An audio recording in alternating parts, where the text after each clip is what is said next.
Hello and welcome to round number 9 of the AK Racing ACC Sprint Series. My name is Matt Nipris from Go Race Promotions. Thank you all for joining us.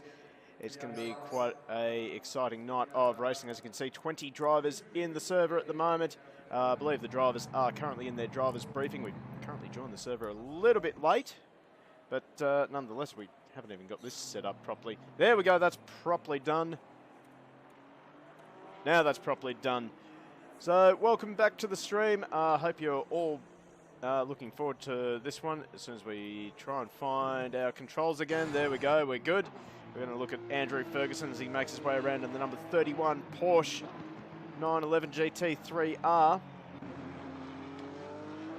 around this tight and twisty circuit. For those of you joining us, well, welcome back, but oh, Jesus, Andrew just gets it over the curb a little bit and gives us a little bit of a mono. Something I'd like to really announce is something we've just set up for this stream. We're going to test it out. We have stickers. So if you hover your mouse over the screen, you'll see a little pop-up come up on the right-hand side. Give them a go. I've got a couple of freebies in there, so you can spend a few bits if you like. Try to make them as cheap as possible. And anyway, your support will be much appreciated. Give it a go as we are getting straight into qualifying. We're not hanging around. So let's see who's going out first. Looks like Laurie McLaughlin will be first out on track. We're getting straight into it. No practice. Didn't even have time to talk about the circuit. So we're going to jump on board with Laurie as he takes us around on his roll-up lap. So we head through turn 3 and then to turn 4, rather tight but slightly banked hairpin. And it's got a rather awkward bump in the middle of the track as well that can unsettle the car if you don't hit it right. Then we're into this long roller coaster like series of rights and lefts over this crest, flat out, should be flat out, shouldn't be lifting off there, back 2 gears into this long sweeper. Get out as far as you can, not too far. You get out into that gravel trap, that'll slow you down big time. You're meant to get all over that curb in this fast right-hander, but then try and pull it up while turning into this right-hander. On the throttle very briefly, back down to second gear for another left-hand that opens up on exit. Now we're coming up to one of my favourite parts of this circuit, which is this little fishhook chicane. You have to monster that right-hand curb just so you can open up this left-hander enough. Don't get too far out. That is actually rather aggressive exit curb. You can unsettle the car and fire off to the left-hand side. And then into the final corner. You've got to have a really well set up car to have it, have the throttle pinned to the firewall to get a good run onto the main straight and start your lap as Laurie McLaughlin does so now. So here we'll have a little bit of traffic in the form of Matt Cotter in the 99 Aston Martin, perhaps. As he makes his way through turn 1, rather exciting corner, especially at the starts of races.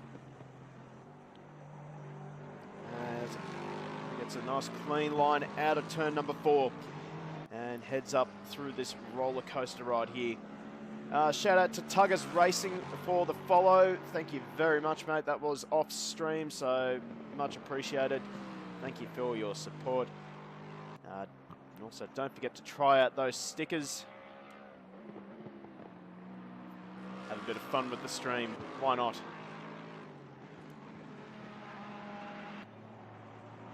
So, Laurie will be the first one to set a lap time for everyone to chase in the Lexus. Currently behind him we have Connor Bell in a Ferrari that's now got pink highlights on it. He runs it a bit wide. That's going to be a track cut. We've also got a driver off track, number 68. We're going to try and find out who that was. That was Shane Poole, who has looped it out of turn number 4. I'd say he's just grabbed a little bit too much exit space.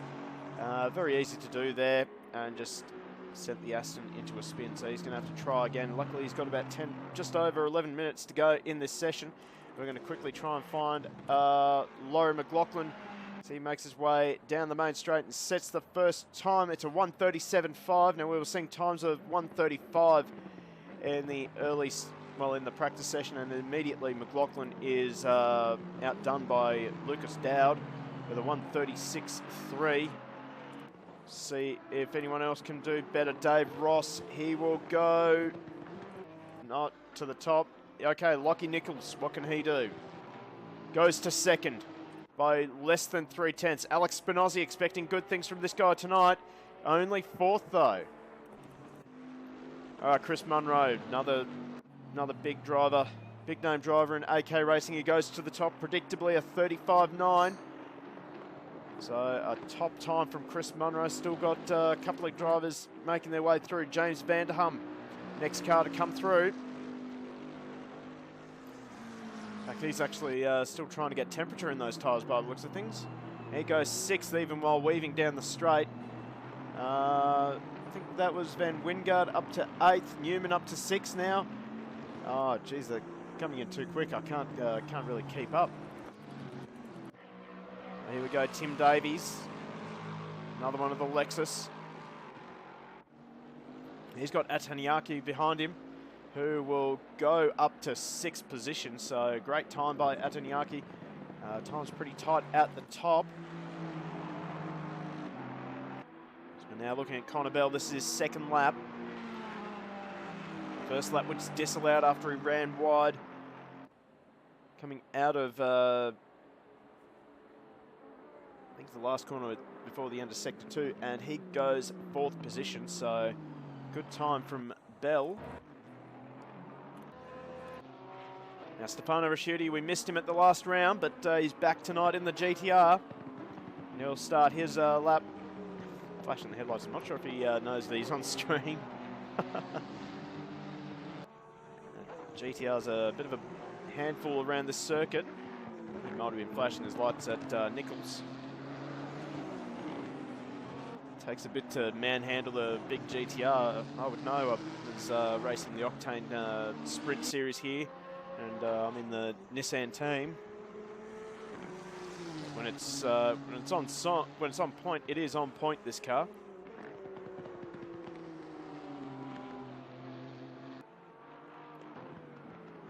Jump on board now with Rasciuti.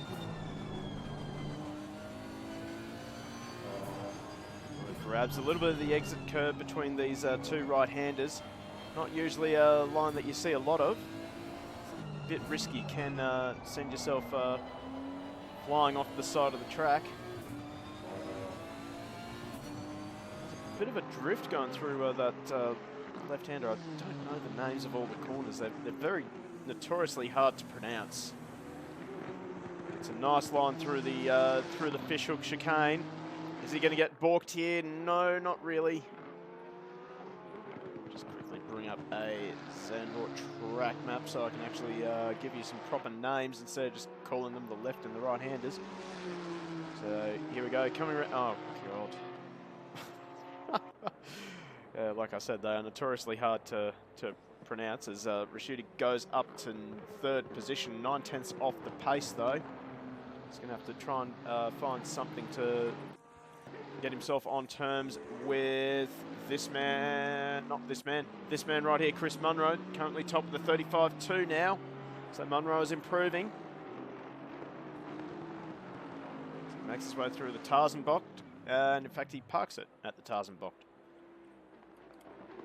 So John O'Ball now up to 5th position. Great lap by him, a 36.5. Still got a little way to catch up to Munro.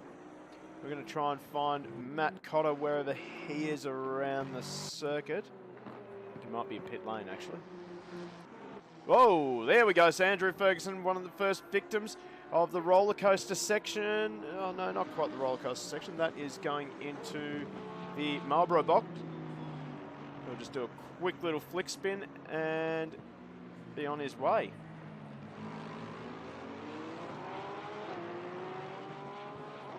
So, I'd like to see what happened to Ferguson then. Actually, what's his race number? 31. All right, let's find out what happened to Ferguson then. Let's see. There he is, 31.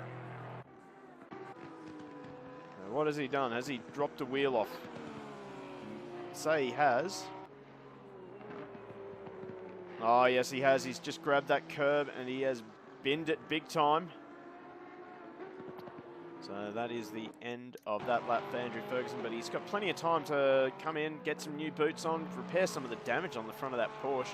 That won't be helping his cause.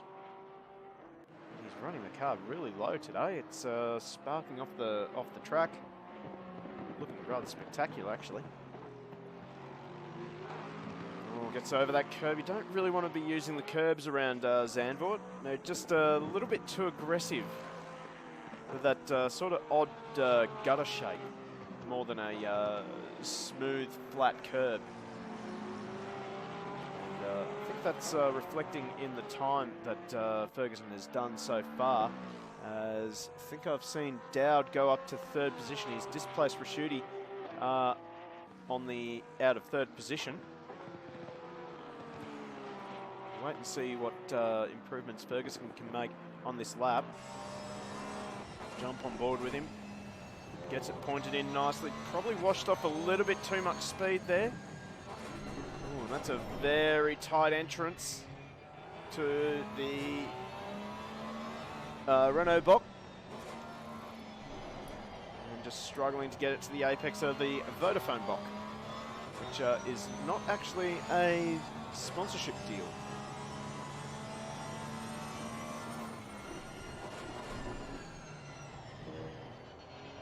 And, well, geez, if I can pronounce this one. Hugenholzbock and the Audi S.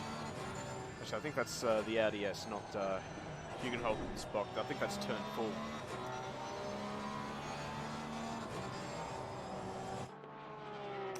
Ferguson's getting a lot of understeer. The damage on the front of the car is probably playing a little bit of havoc with him. So he does not improve. Now, here's the man I was almost looking for, Matt Cottis, currently second, 4/10 off the pace of Chris Munro. Go on board with the Aston. The Aston, I think, rather suited to Zandvoort. It's a very stable car.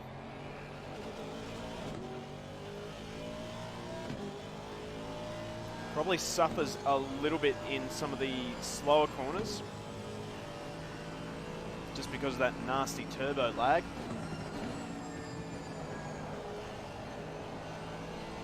But, oh, as the Lexus goes up in front, who was that? I think that might have been Davies. Oh, he grabs a little bit too much curb there. He just saw he got that secondary curb on the inside there. That really launches the car, and he goes really wide as well. Almost better off doing a little bit of track sacrificing through the Renault Bock.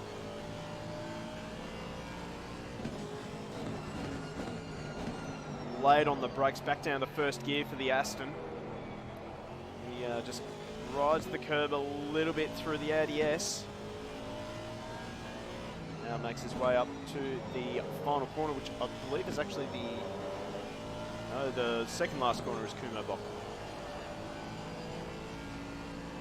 I'm not even going to bother trying to pronounce the last corner's name. But Matt Cotter will improve a 35.5. So the gap is getting smaller, but he's going to have to bail on this lap. He just got balked a little bit by Ferguson. We're going to try and find someone else. Alex Spinozzi now. Certainly this guy, not a strong qualifier. He does improve a 36.5. Leaves him in 8th position, just ahead of Connor Bell. And just behind him, he's got Laurie McLaughlin just in his tow. So the young driver will be quite grateful for the tow from our pro driver here. Well, a bit of wheel spin from the Aston. The Aston a little bit tricky to set up with the traction control because you have 2 traction control settings. I believe you have TC1 and then TC cut.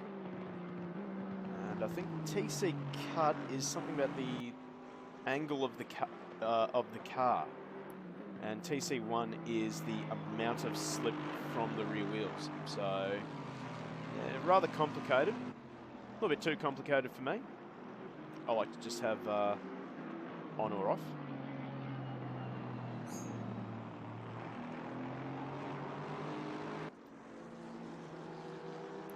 Anyway, Spinozzi. He should get another lap in. See how he manages the Audi S. A bit of a different line. Goes for a double apex through the second half of the Audi S. Now makes his way up to the towards the Kumo box, which has got a very, very difficult braking zone. You sort of want to try and have light braking on the way into Kumo box.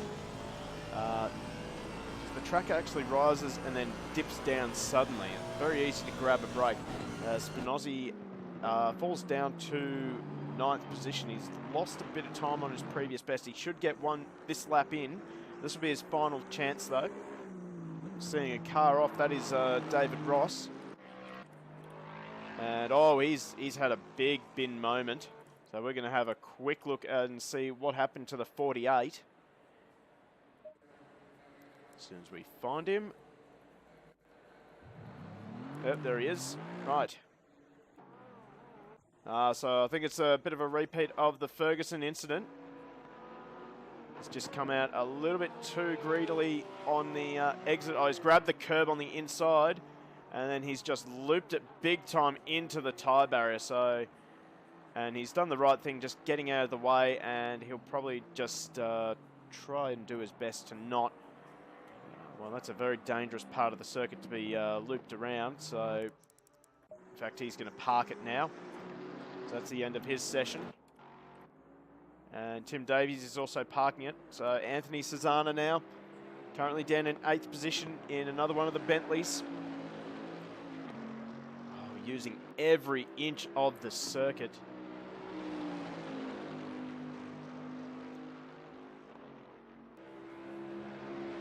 And he will go to 7th, stays 7th, does improve, but not enough. So Spinozzi stays 10th. McLaughlin stays in 16th. Okay, Stefano Raschuti. So 6/10 off Munro's time. The only GTR in this field.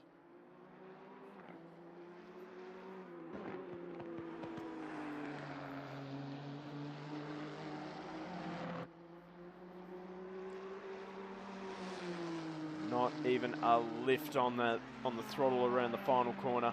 So what can Raschuti do? He's got Connor Bell just behind him. Connor Bell actually abandons the lap. So Raschuti, the last car to complete a lap, and he stays 5th position. So let's head back to the garage and have a quick look at our starting position for race number 1. So Chris Munro tops the timesheets with a 35.2. Great time from him.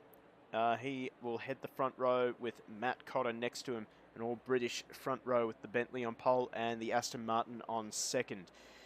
Lockie Nichols and Connor Bell will make up row number 2 with Stefano Raschuti and Lucas Dowd off of row 3. Row 4 we have Anthony Cesana and Terry Darwin. Cesana in the Bentley, Darwin in the Honda. I don't think... No, he has usually run a Honda. I thought he swapped for some reason.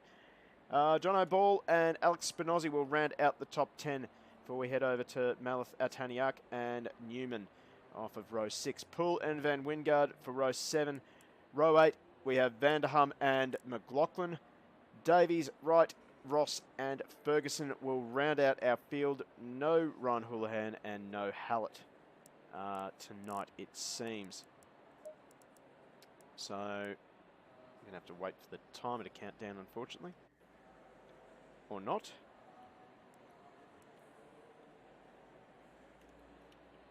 No, it's not going to play the game, unfortunately. Come on. Do what I want you to do. No, it's not going to do it. You're going to have to wait till I hit drive.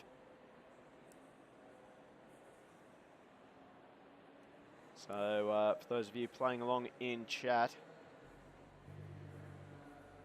let's see if we can't just get into a nice little position for our field to head off. There's your front row. Let us know in the chat. Give us some predictions as you pick out of this entire field, actually, because well, anything can happen at Zandvoort, and usually does, particularly into turn number 1. Very tight corner. Drivers have to slow down from almost top speed down to about 100 kilometers per hour. Usually hitting about 260 by the end of that straight as the field makes their way off onto their roll-up lap. Oh, that's a little bit freaky. So this is our man on pole position, Chris Munro. And that's what his mirrors look like. A whole angry pack of GT3 drivers from AK Racing.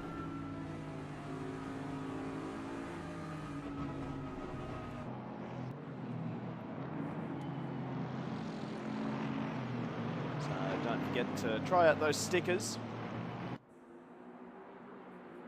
Spend a little bit of time setting it up, so just to help provide a little bit more entertainment for the stream.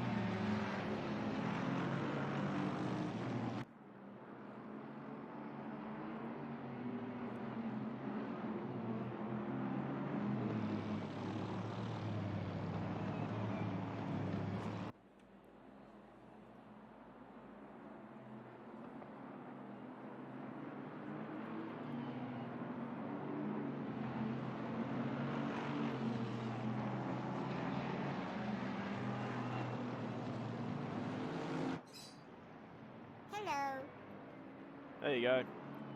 There's the first one.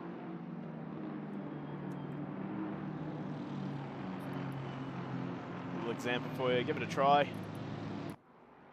Have fun with it. Anyway, we're about set for a start as Chris Munro brings the field up towards the Audi S. Lockie Nichols, I have to say, in third position in the 168 Lamborghini. He's done well as an AM driver to qualify in third position. He's out-qualified, well, pretty well half the pro field. So keep an eye on him. He's usually pretty quick, usually good to race at the front with the likes of Munro and Cotter.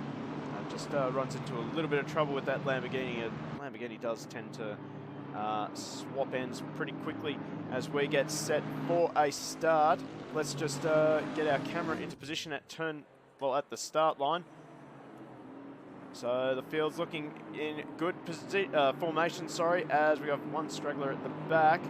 Getting set for a start. And we are away and racing. Pretty even start from the front 2 rows. Oh, here comes Rashuti about to send it up the inside at turn number 1. Oh, Munro had to park it on the apex to try and prevent Cotter from going around the outside, and everyone has managed to make it through turn number 1 peacefully. So the whole field, no contact. We might get some action here as one of the Astons goes around the outside of Rashuti, and they're still going 2 by 2. Oh, a little bit of a nudge there between Davies and Ferguson, but at the moment it is Chris Munro. Matt Munro not racing in this series. Munro leads the way ahead of Matt Cotter. Lockie Nichols has slotted into second position. So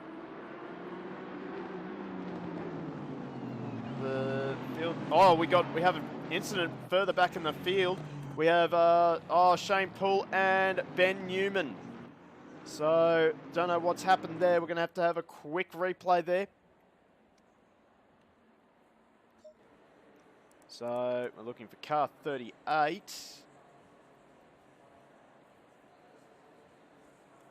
think it was 38. Okay, might have been 36.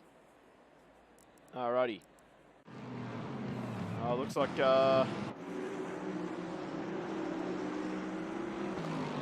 side by side with Etaniak.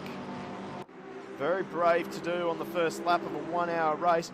And is he going to run it wide? No, Poole is actually going to give him a little tap. And around he goes, and Poole goes off in sympathy. Oh, and he gets collected by McLaughlin. So not the ideal start for Ben Newman, and I believe that Poole has readdressed the situation. So that's not nice of him to do. And we actually have more action. Dave Ross and Andrew Ferguson have managed to fall back behind Poole and Newman. So probably something that's happened between those two guys. Maybe a slight bin moment for them. So Munro's he's not really pulling away from Cotter. Cotter's just seems to be settling into a rhythm.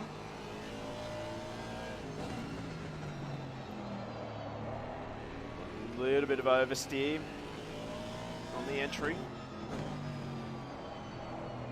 Just see that the Aston of Cotter is just not quite as stable as what he might prefer. Into the Audi S for the second time in race one. Oh, Cotter too wide for the left-hander. Luckily, Nichols just falling behind a little bit too far to actually take advantage of it. So we've also got a bit of a three-way battle here. We've got Connor Bell and Lucas Dowd. Dowd trying to move up the inside of the final corner. Oh, they touch! And Connor's gone around. He's into the fence. He's managed to keep it moving. He's going to lose a handful of positions, though. Benny Mack, welcome to the stream, mate. We're just got started for race number one, mate. So just saw there that Lucas Dowd had a little bit of a hip and shoulder moment with Connor Bell.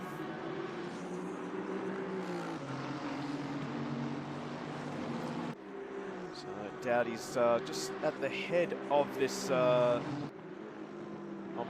train here. Seems to have a little bit of pace though. He's able to just hold Raschuti off. Oh, a bit of oversteer through bring up my track map again. So I need to print it off so I don't have to keep unlocking the phone. So that was through the Marlboro Bock. As here comes Raschuti around the outside of the Vodafone Bock. As Raschuti will be on the wrong side of the track for the Audi S. He's going to try and force Dowd to a tighter line and compromise his exit speed. Now Raschuti just moving around the mirrors, just trying to get Dowd's attention. And oh, Dowd makes a mistake, but he goes defensive immediately. And right behind Raschuti is Anthony Cesana. And a little bit behind them is John O'Ball.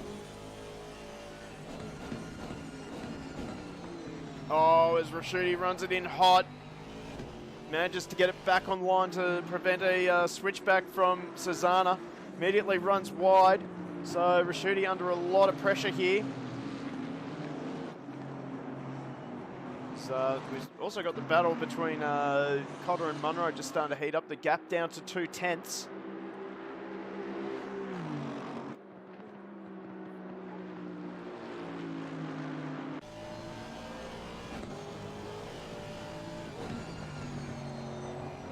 Just sort of see that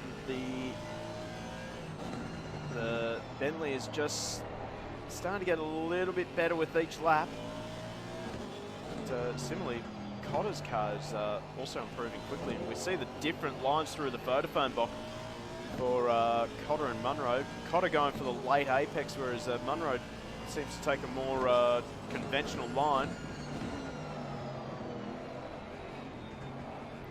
Just see there's a little bit of mid-corner oversteer for Cotter. He's got a good run out of the Audi S though.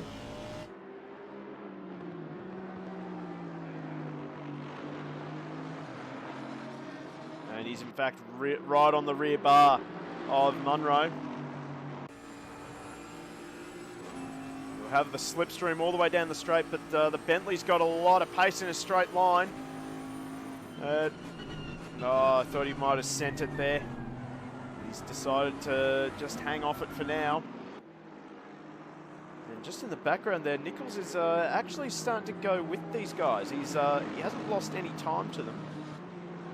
In fact, he may even just be stabilising the gap, and well, all it will take is just for these guys to start bickering a little bit too much with each other, and then they are going to fall into the clutches of Nichols. So, not too unrealistic to hope that this will become a three-way battle. See Munro just missing the apex ever so slightly. So just able to get that line a little bit finer.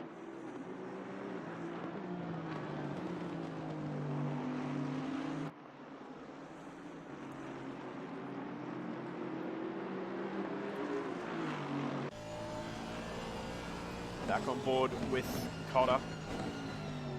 Oh, Munro, a mistake. That's going to leave him vulnerable. What can Cotter do this time? The Aston seems a little bit better in this final sector as Munro gets it wrong through the Vodafone box, sorry, Kumo box, and Cotter takes full advantage. So you just cannot open the door even slightly for Matt Cotter. He will just park that Aston right up the inside. But Munro thinking about firing back immediately. Just can't do it into turn number one. Just hasn't got the confidence, I'd say, in the brakes.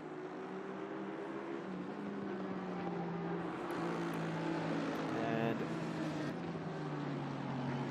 Cotter, oh, here we go. We've got a bot. We've got a bot.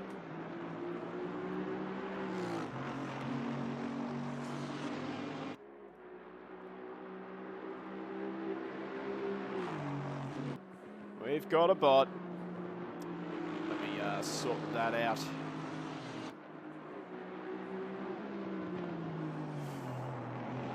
Get rid of him. God, no bots in our chat, thank you. Right, let's check back with this Dowd Raschuti Susanna Ball battle. Also got a bit of a battle between Van Wingard and Van Wingard and Vanderhunt down in 11th position. And also Newman and Poole are still nose to tail. You want to become famous, Benny. Benny, you already are famous. You got a fan club, mate.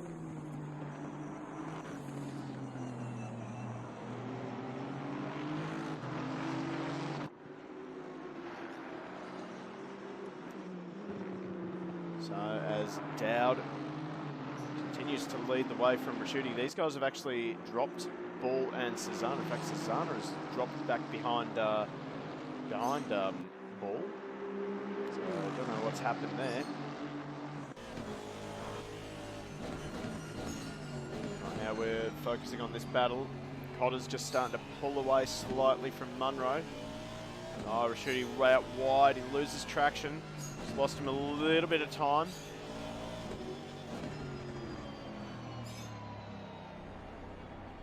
Oh, both Raschuti and Dowd run a little bit deep, and you can see that the lack of turbo boost for the Aston has left him vulnerable through this roller coaster section. But Raschuti's out wide. In fact, Raschuti, the braver of the two, sends it around the outside. Great pass from Stefano Raschuti. It's not over yet between these two.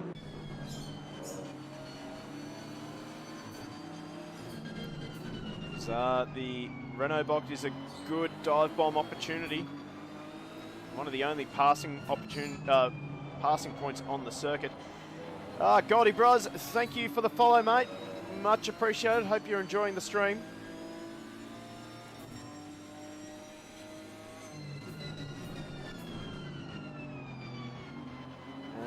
Connor Bell into the pits. Did not see that. We'll see what's going on there. Is this a scheduled stop or is this a white flag? We'll keep an eye on that as Matt Cotter still leads the way. Gap just sort of toing and froing between Cotter and Munro. Oh no! Munro off the track. And he will retain second, but he will lose a ton of time.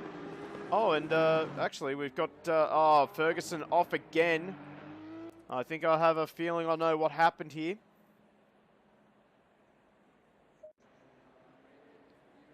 So we're looking for 31. There he is. So I would say he's come through. And maybe he's got a lot of damage on the front of the car already, so he's probably had an off at some point already. And yep, he's run it wide, and oh, just a massive tank slap. He's managed to keep it off the wall though. Bit of a 360 and off he goes again. Whoa, this time, oh, he's into the fence this time. Porsche's not an easy car to drive. I will point that out right now. It is a horrible car. I hate Porsches. Porsches need to go on the bin.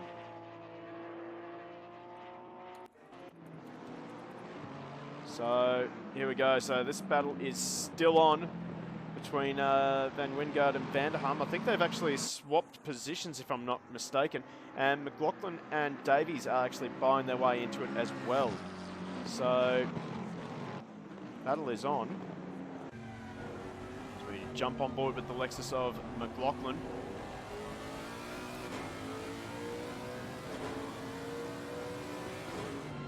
Vanderham really vulnerable in this first quarter of the race.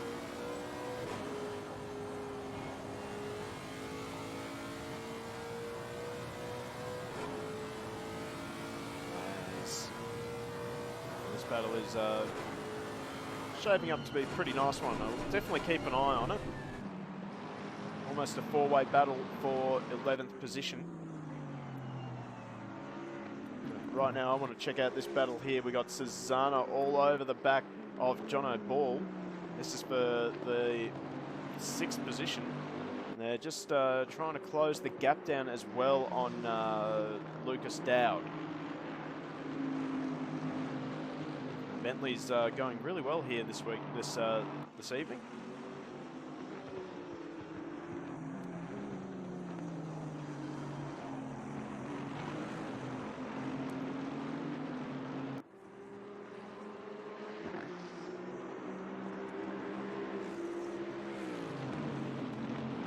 Nichols also has managed to find his way onto the back of Munro, and Munro's actually closed back up onto Cotter as well. So that three-way battle that we've been hoping would kick off for the lead is definitely starting to kick off again. Lockie Nichols doing a fantastic job. Highest ranked AM at the moment, and he is in 3rd position, chasing down Munro and Cotter.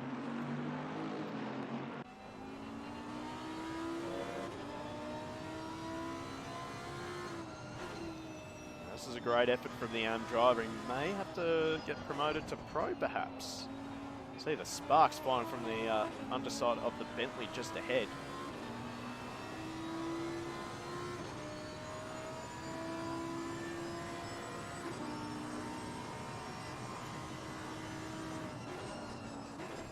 Oh, geez, the Munro Bentley is really unstable in the braking zones. So that'll be playing on his mind. Right now for Nichols, he just has to stay calm, stick to his lines, stick to his braking points, stick to his throttle pickup points. Just let himself close onto the back of Munro and Cotter.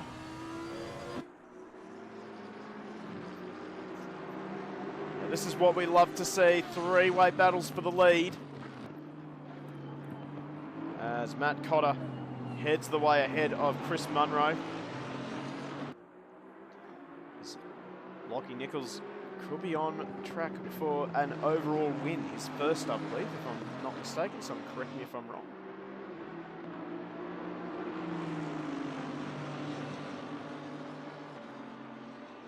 As we're getting towards the pit window, as Cotter, oh yeah, that's a little bit shady.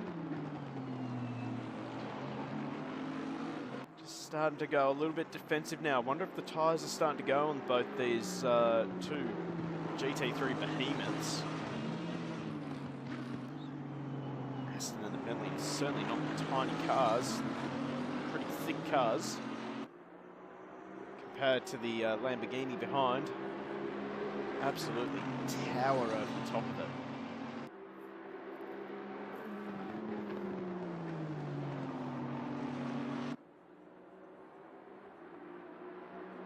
So this could be a bit of a chance for Munro. Cotter's looking a little bit vulnerable. See that Munro thought about it. and he pulled out of it. Just get the impression that the stamps are well and truly licked for Munro, and he's just waiting for the right time to post it. In fact, Van Gwingard's also dropped behind. Whoa! That was close. Can Nichols take advantage of this? Where is Nichols? He's going for the switchback out of the Audi S. It's cost them both time to Cotter.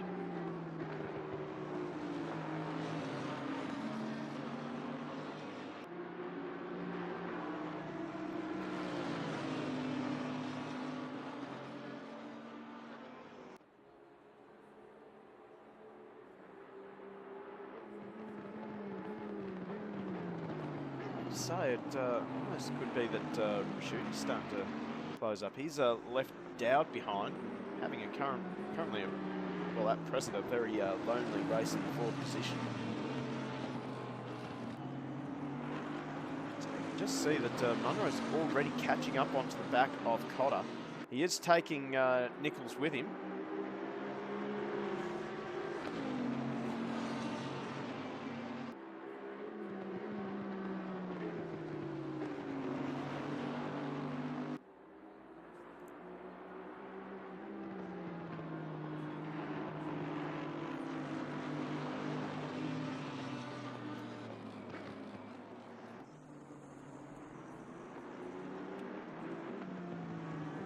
So, you just see that Munro's already ripped 3/10 out of the gap that Cotter has. In fact, Cotter runs wide. This gives Munro a chance, and he takes it with both hands. So Matt Cotter just makes a slight error coming out of the Vodafone box, and he relinquishes the lead to Chris Munro, and he's going to be vulnerable to Lockie Nichols as we jump on board with Nichols. Nichols runs a little bit too fine a line through the Kumo box.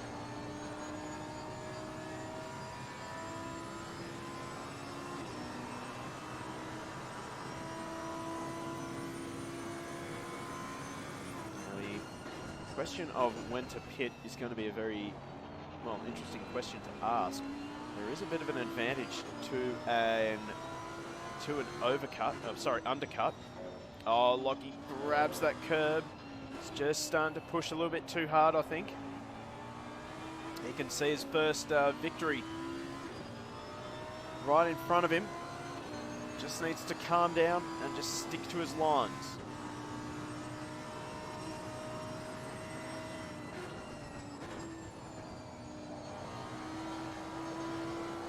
Oh, this is going to end badly for Lockie. Oh, just seen it, and into the fence for Lockie Nichols. He was doing so well. Oh, I hate to say it. That was commentator's curse. Oh, he almost gets into the side of Rashudi. Oh, man, that was commentator's curse right there. Sorry, Lockie. That is my bad. I'll put my hand up for that.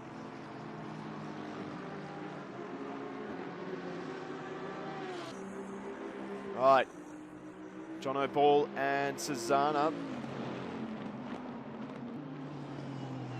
These two are all over each other again, the two Bentleys.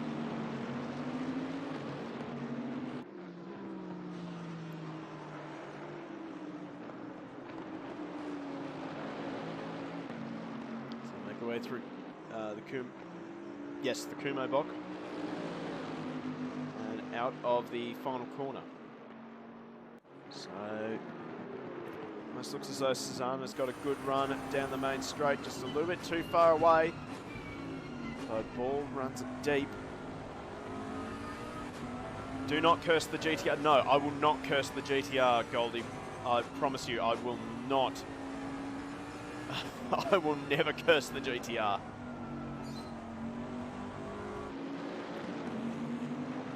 So, a little bit of bias there for me. I am a Datsun fanboy.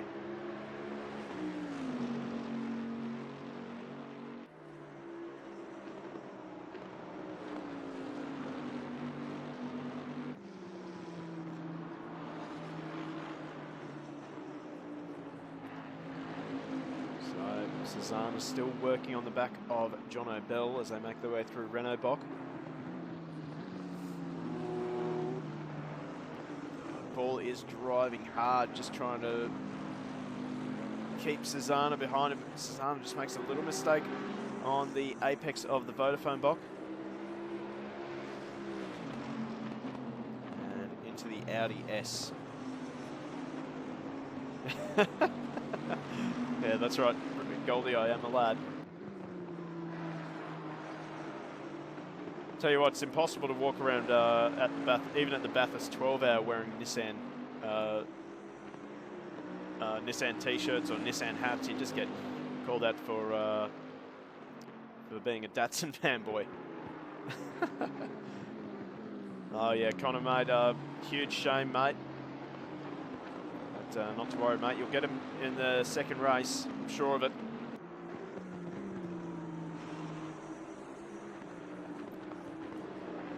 Just joined the chat. If you hover your mouse over the screen, you'll see on the right-hand side, got a new feature, which is stickers. Cheers some bits. Throw some stickers on the stream.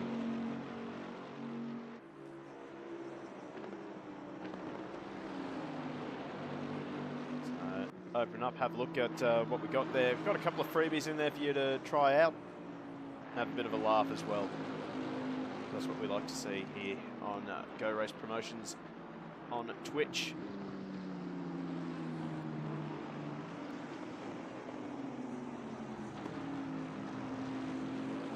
So, oh, Susanna runs it a little bit wide. Manages to hang on to it though.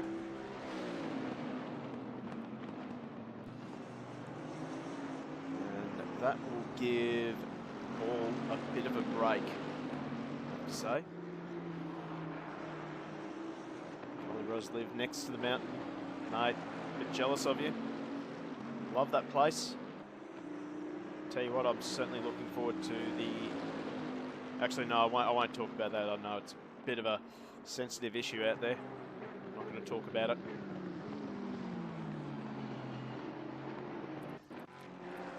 Oh, well, here's a good battle here. We got James Vanderham all over the back of Laurie McLaughlin. We'll jump on board with Vanderham now. Oh, he gets a great run. Oh, they're side by side going down the front straight. McLaughlin's going to force Vanderham against the pit wall. That Lexus got a fair bit of straight line pace. Here comes Vanderham with the send. He's overdone it though. He's into the gravel trap. He'll manage to hang on to a position. Oh, there we go. Goldie Brothers found the free stickers. There we go.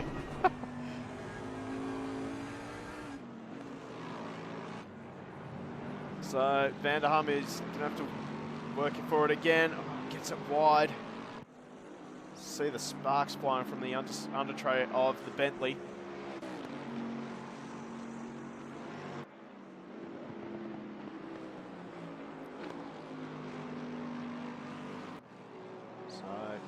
Battle has settled down. So we've still got a good battle here. So Shane Poole is having a bit of a recovery after having that lap one bin with Ben Newman. Newman's already in the pit lane to tick off his mandatory pit stop, so he's going for the undercut. So jump on board with Shane Poole looking at the back of the 723 McLaren. We have Tim Davies making a mistake, kicking up dust just up in the distance. So Shane Poole, he's definitely got a little bit of pace over Van Wingard. McLaren's a little bit of a handful, I think. The brakes are not very good on it, apparently.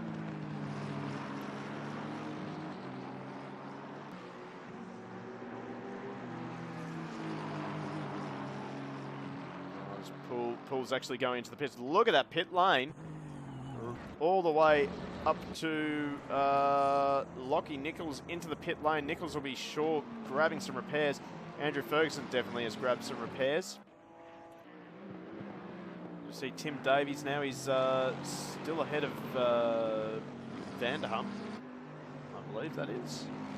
Yep.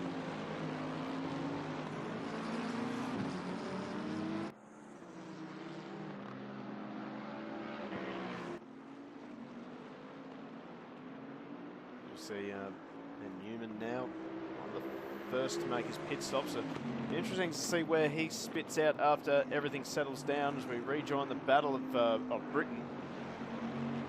See Susanna really throwing the Bentley around everywhere, trying to find any sort of vulnerability that Ball has got. Ball is driving a fantastic race of just smart defending. Who's going to dive into the pits? They're both going to dive into the pits. No, Susanna's actually going to keep going. You know, I think he thought he was going to run into the back of Ball's Bentley, so that's going to be costly for Susanna, especially with how the undercut works around here. Can be sure that Susanna is going to lose a lot of time. Turks, technically yes, but they're both British cars, so Battle of Britain.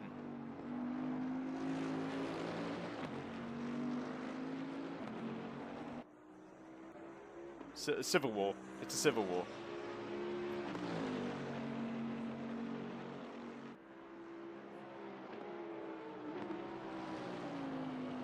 So now Susanna, see how much time he has lost after that late change of mind.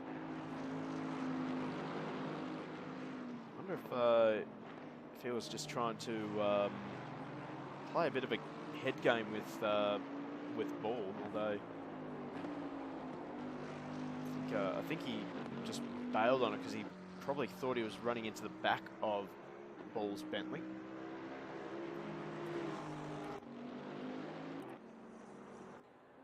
So we see Van Wingard, he's now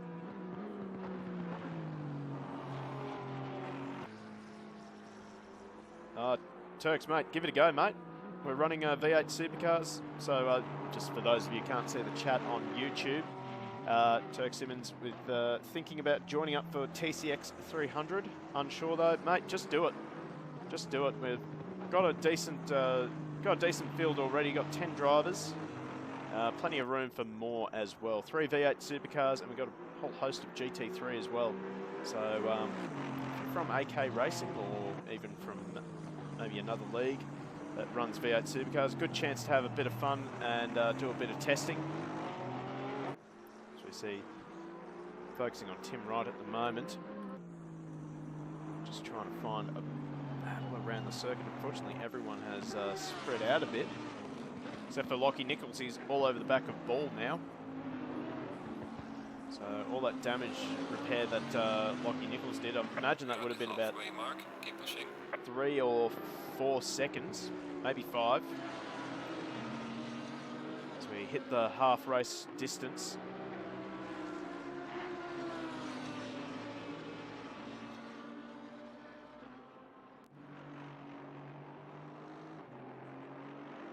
Also still got Shane Poole just behind Tim Davies as we join that battle now. So Poole's been a big beneficiary from the undercut. He's all over the back of Tim Davies now. Oh, Poole runs it in a little bit too early. Got to sort of aim for a late apex for the final corner here, just so you can get that good drive down the main straight. Just see that Davies got much better drive and he was able to just pull away quite a considerable amount. To the point that he even was able to make a mistake into turn 1 and not lose much time as both Davies and Poole grabbed that curb at turn number 3.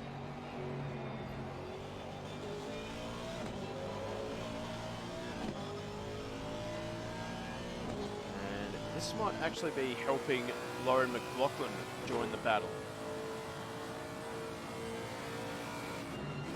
I think we might have an e-thought in chat now as well.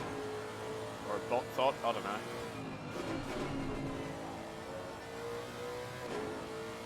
Not really sure what to make of that message. Oh no, so Davies, after I was just talking him up for driving a good line. Oh, big contact with Poole. And the number 96 Lexus goes around. So, it's a huge disappointment for Davies as he kept the car running. I think he's just waiting for the field to go by. Thoughtbot. Come on, Streamlabs, allow that.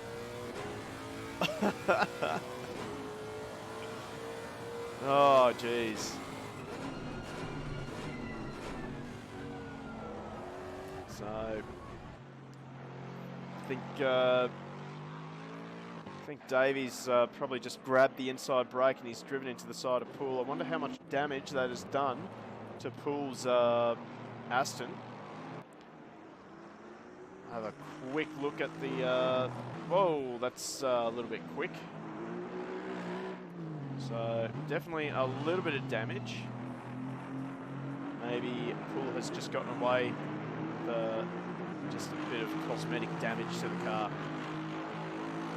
And, that certainly would have put Poole's heart in his mouth. He's actually managed to leapfrog Van Wingard, who he was battling with before his pit stop. As, we're going to quickly jump back over to Lockie Nichols. So he's just closing in on the back of Ball.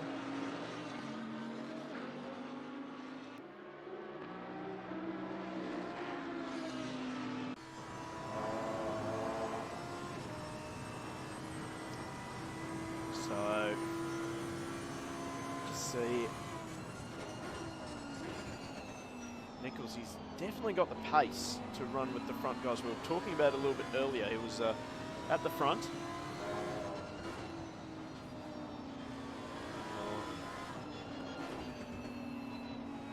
Looks as though Ball has actually got some damage on the back of the Bentley. I wonder if there was actually some contact between himself and Cesana. Might quickly find where Cesana is.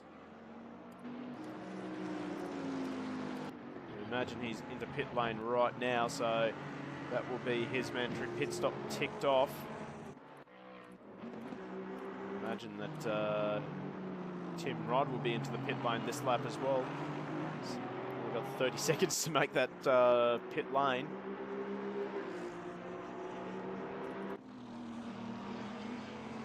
Well, it's back on again between Ball and McLaughlin. So we now look at the back of the 33 Bentley. Goes slightly defensive early. Just moves back on to his intended race line. So now,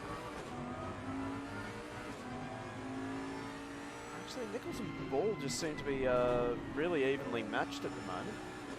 Oh, Nichols just runs a little bit too aggressively on that curb.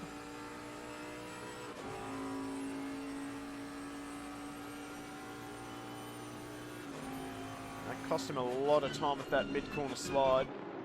Oh! See how desperate. I didn't see that Cesana was just coming out of the pit lane. He's on cold-ish tyres. His tyres will still need to come up to pressure even though they've got the tyre blankets on them. But he'll have fresh tyres for the rest of this race. Gee, you just saw how aggressively Ball was closing the door on Cesana. Ball really wanted to put some space between himself and Nichols, I'd say.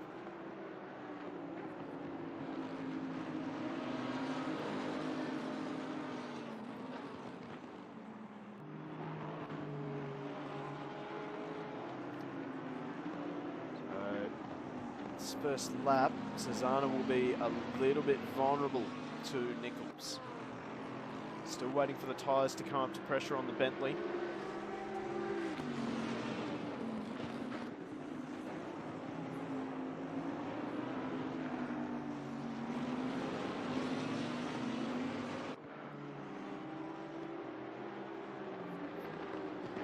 I think the biggest winner out of all these pit stops has to be Chris Munro. He's left the pit lane with a almost 3 second gap over Matt Carter. Cesana and Nichols just kicking up some dust out of the final corner.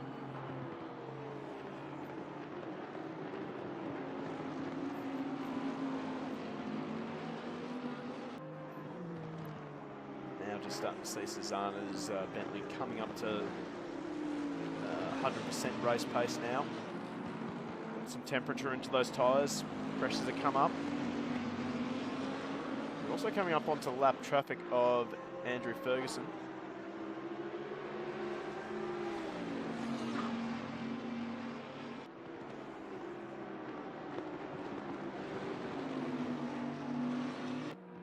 Check in with that battle a little bit later. I've just noticed this battle here. We got James Vanderham. He's holding off the Honda of Terry Darwin. I can tell you right now that the Honda's got a fair bit of straight line poke.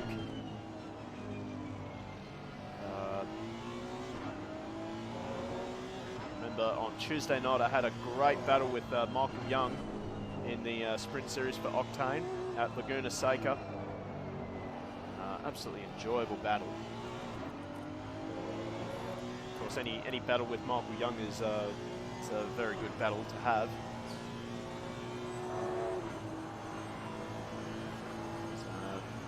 Darwin just loses a little bit of time in this middle sector. Oh, big slide there for Vanderham, but Darwin just not able to take advantage of the mistake. Another mistake from Vanderham. So certainly Darwin looking a little bit stronger in this second half of the second sector. Now he's going to get a run into the Audi S. Will he go for the dive bomb? He is. Here he goes, a big send. Oh, he couldn't pull it up. So the Honda's going to have to do a bit of four-wheel driving. Oh, huge shame for Darwin. Looking good for taking that position away from Vanderham, but a little bit of impatience there. Just couldn't get it pulled up in time. McLaughlin now is all over the back of Poole. We'll jump on board now with McLaughlin this time. We have just over 20 minutes left of this race to go.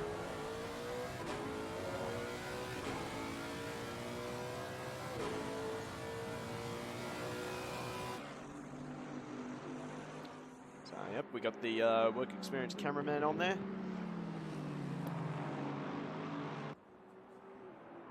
Good angle of nothing. Thank you.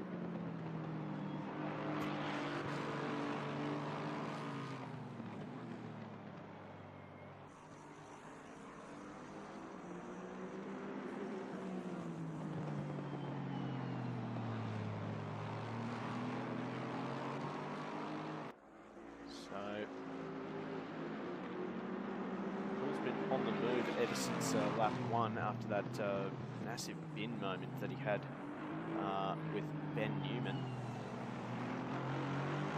Going it through the Shivlak? Shivlak? I think that's how it's pronounced. You just can't seem to shake McLaughlin at this stage. Geez, we're going to have to leave that battle for now. Because, well, Lockie Nichols is all over the back of Ball. Ball's actually fallen behind Susanna. Oh, that was a big thought of a send. We're going to jump on board now with Nichols. Now we're going to see a send. Oh, Ball defends early. Drove the Bentley to the apex of the Renault box. Now Nichols trying to get the drive out of the Vodafone box. Can he get it? Oh, he runs onto the grass a little bit. Cost him.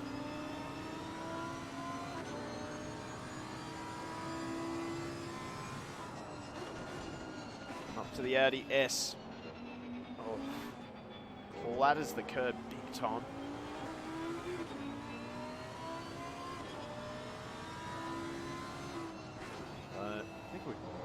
I really want to see what happened between Susanna and Ball.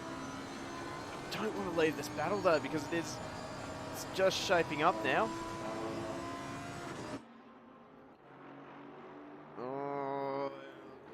Yeah, we'll have a quick replay as to what happened. I just want to see what we missed.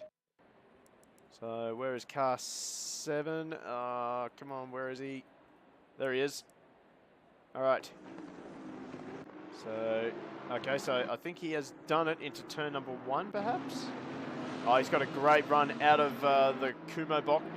And just, oh, that was easily done. Easily done. So Lockie Nichols now, he's still on the back of Ball. This is for second place in AM. Dowd has cleared off from these two.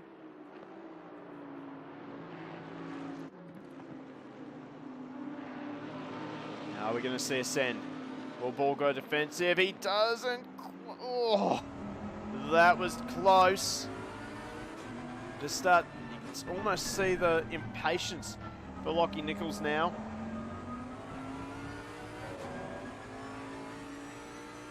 He wants to get this move done.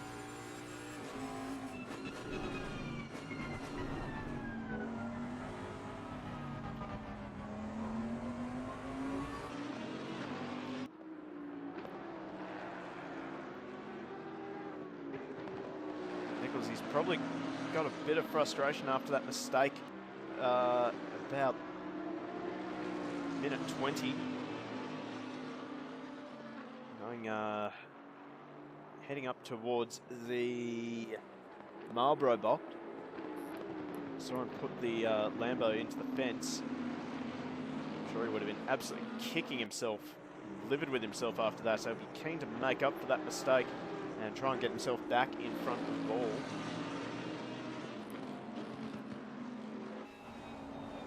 Now right back on board with Nichols.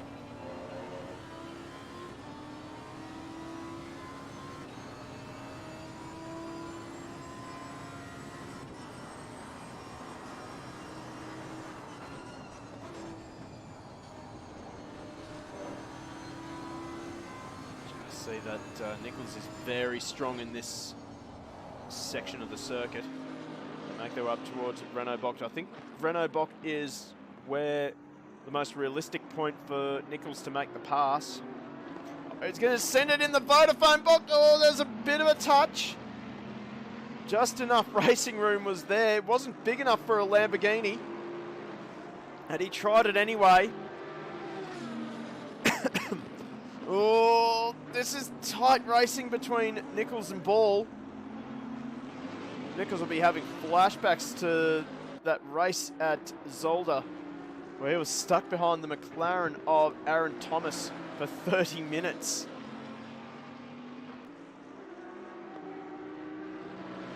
Just got to stay patient now. Definitely got Ball under a lot of pressure right now.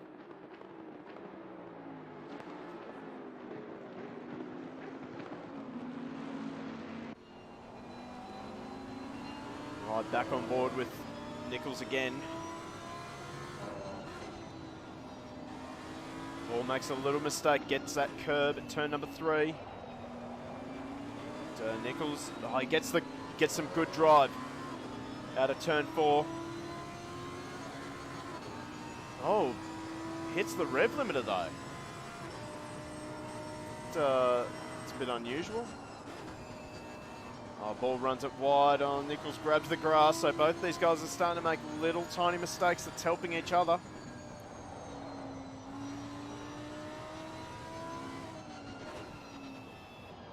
Now, how hard on those tyres is Nichols being? I know that the Audi and the Lamborghini like to chew through the tyres.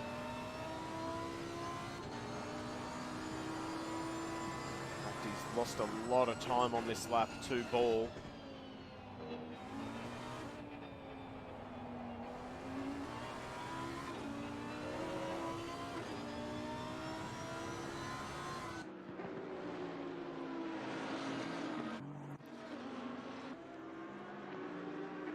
Ball just doing everything right at the moment, just putting the Bentley where he needs to put it to keep Nichols at bay.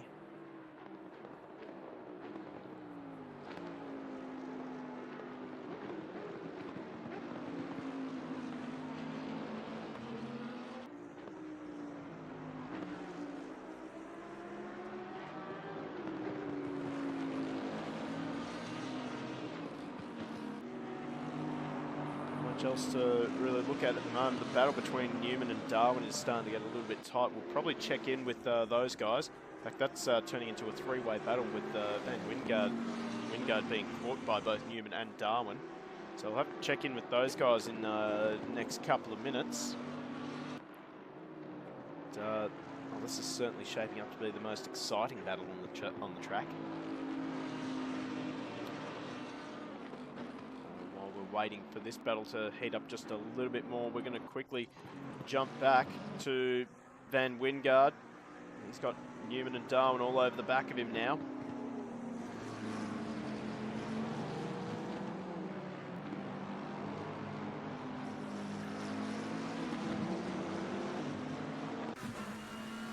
Looking at the back of the 723 McLaren.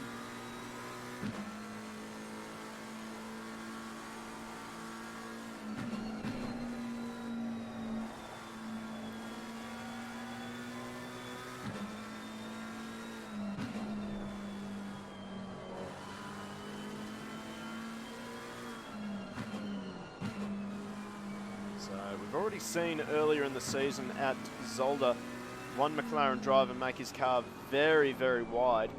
Are we about to see it again? With 11 minutes left in this race.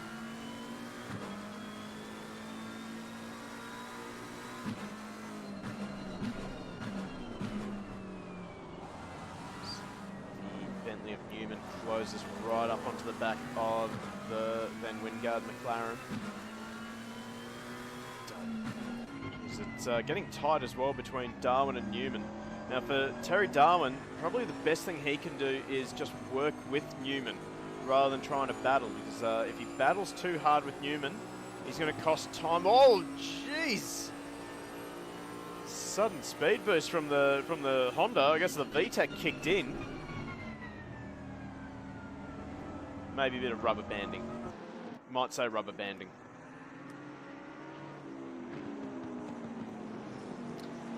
You know what? I've looked away, and Nichols has finally gotten around Ball. That is so frustrating. Look away to follow another battle because you think it's going to take a little while for the other battle to kick off, and well, it just happens. So we're going to have to find a replay. Jamie Winkup fan, hi mate, how you going? So let's find our man Lockie Nichols. So he's already made the move here. I'd say he's done it in the final corner, or maybe turn number one. Jamie Winkup fan, mate, I'm pretty well. How's your Sunday evening?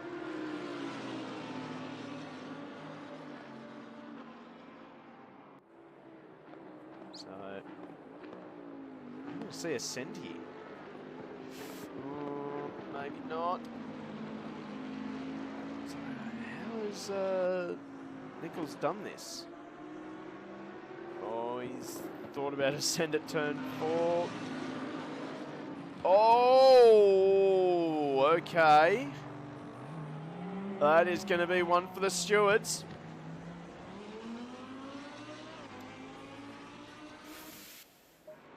I'm going to leave that one alone. Oh, jeez, we've missed another change of position between Van Wingard, Newman, and Darwin. Gotta stop doing that. So Newman now got a bit of a gap ahead of Darwin. Is this the final round? No. It is definitely not the final round. We'll just bring up the AK Racing round, or calendar, sorry. So the last round is going to be on the 13th of December at Silverstone. So we're looking forward to that one. Of course, if you're looking for more action, more sim racing action, this Thursday night we will hopefully be bringing you the first event of TCX 300 with the Go Race Promotions Sim Sports League. So that's going to be very exciting. We have got GT3 and V8 supercars on track. Fortunately, the TCR class never really took off, so we've had to make the heartbreaking decision to cut that class, but certainly V8 supercars and GT3 on the track at the same time That is going to be a lot of fun. And we hope to bring you that one live here on Go Race Promotions.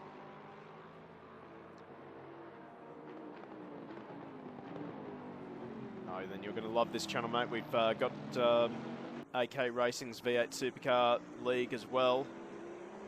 Unfortunately, we're going to be away from our computer next weekend, which is going to be the next round of the AK Racing V8 Supercars. We've got the final round of the New South Wales KZ2 Super Series for 2020 at Dubbo. So unfortunately, we probably won't be able to bring you that round next weekend. So we continue to follow Ben Newman as he leads the way from Terry Darwin.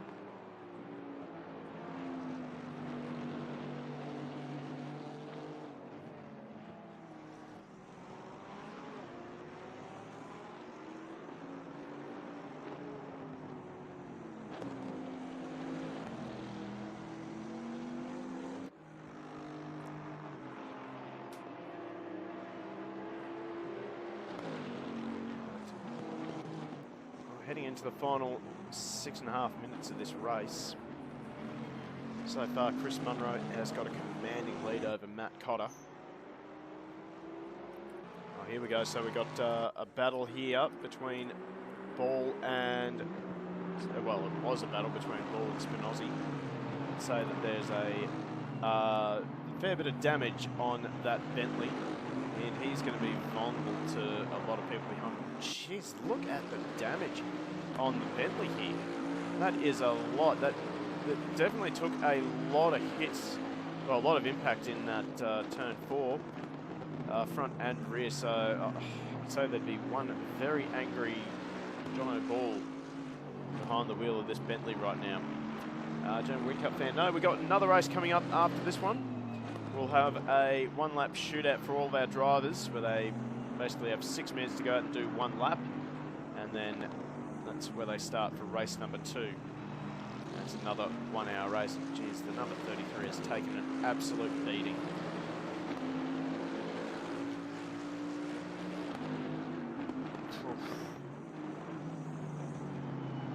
Oh, you see the front end, got some flickering, light flickering there.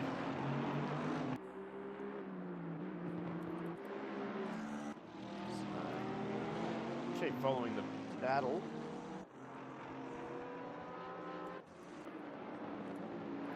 Trying to find, well, there's Matt Cotter and there's Chris Munro. So actually the gap has come down between Munro and Cotter.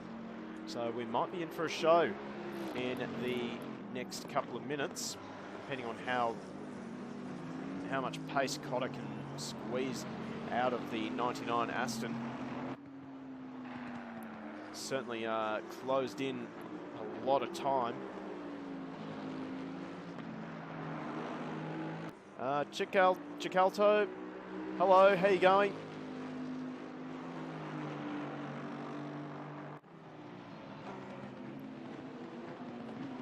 Welcome to the stream.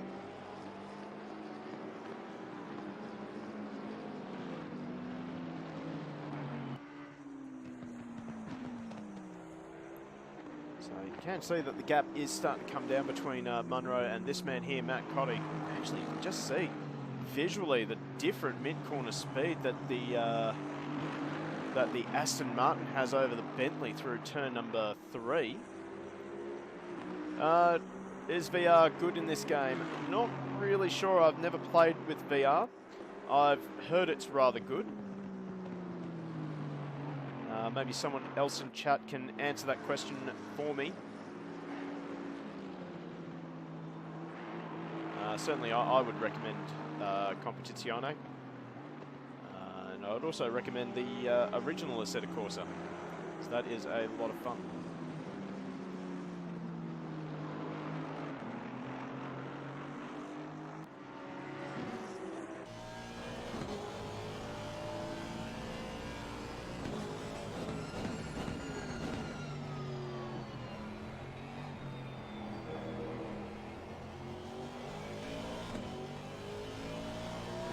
Chicalto, if you actually have a look at the title of the stream, that should tell you what the event is, but this is round number 9 of the AK Racing ACC Sprint Series.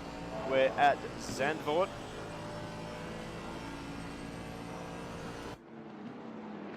And this is the penultimate round of the series.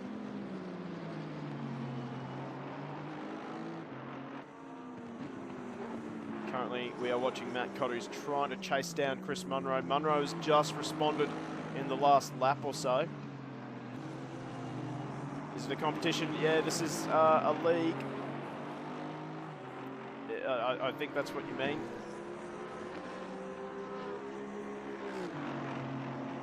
So,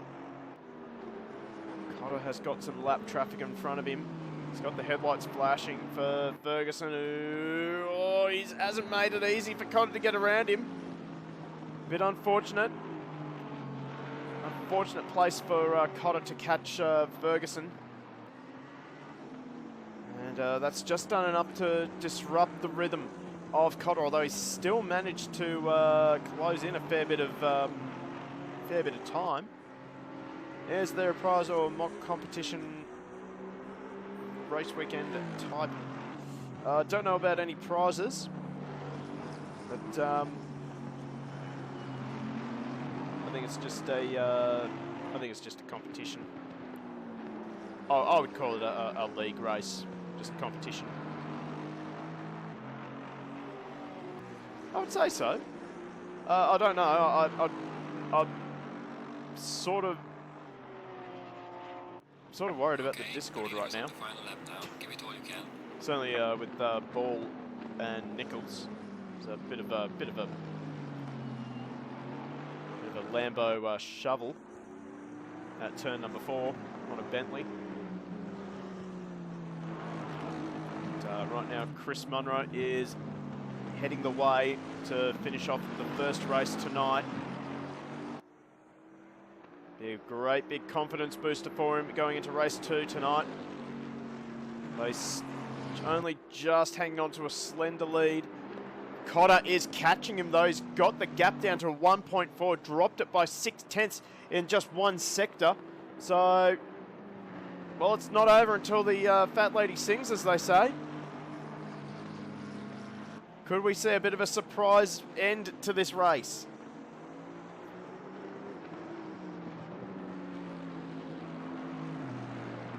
So I think Vanderham's binned it through turn 5, 6 and 7.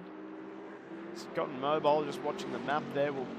We'll ignore that. We want to watch this final lap, this battle. As Munro heads out of the ADS, he's got still got Cotter closing it down on him at a rate of knots. But it's going to be too late for Cotter as Chris Munro rounds the final corner. And he will take the win in race number 1. Great performance from Chris Munro and Matt Cotter. We're going to try and swing back and find our third place driver of Stefano Rasciuti. Very, very lonely race for Rasciuti, but he'll be happy after starting off a 5th position. Chicalto, oh, that's very nice of you to say. Thank you. And Lucas Dowd will come home in 4th and the top-ranked AM driver ahead of Anthony Cesana as soon as we can find him, wherever he is. He's coming around the final corner. Nichols, I think Nichols will have a bit of a case to answer. We'll leave that to the stewards, though. Also, shout out to Chicalto and Alaloga 31. Hope I pronounced that last one correctly. Thank you so much for the follows. Much appreciated. John O'Ball, as soon as we can find him, will come home in 3rd with a heavily damaged Bentley.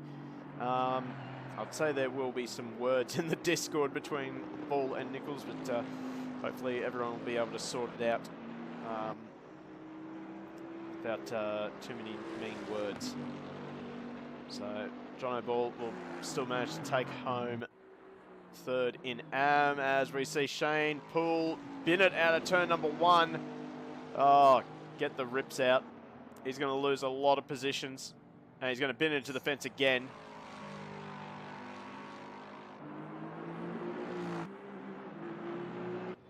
Mega Rip. Hey, Rooker, you here? Welcome to the stream, mate. So, let's head back to the garage and summarise this race. So, well, race 1 here are your results. Chris Munro, great run for him. Come home in first position after a great battle with Matt Cotter. Cotter managed to close the gap down to 0.6 of a second. Great performance from him. He'll be a bit frustrated that he wasn't able to close it down earlier. Stefano Rasciuti, the lonely race in the Nissan GTR. He came home in third after starting 5th. He'll be very happy with that nonetheless. Lucas Dowd, another great performance in the AM class. He takes another win for AM and another 4th position as well. Cesano will round out the top 5. Nichols, he might be in a little bit of trouble with the stewards, but he comes home in 6th and 2nd in the AM.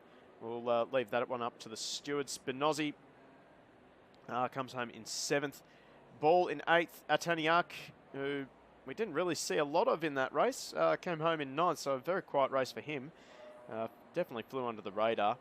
Then we have Ben Newman, Darwin, Poole, McLaughlin, Van Wingard, Davies, Van Humbright, Ross, Ferguson, and Connor Bell, our only DNF for tonight. So, Rick, you've been here for a while, mate. Have you seen our stickers?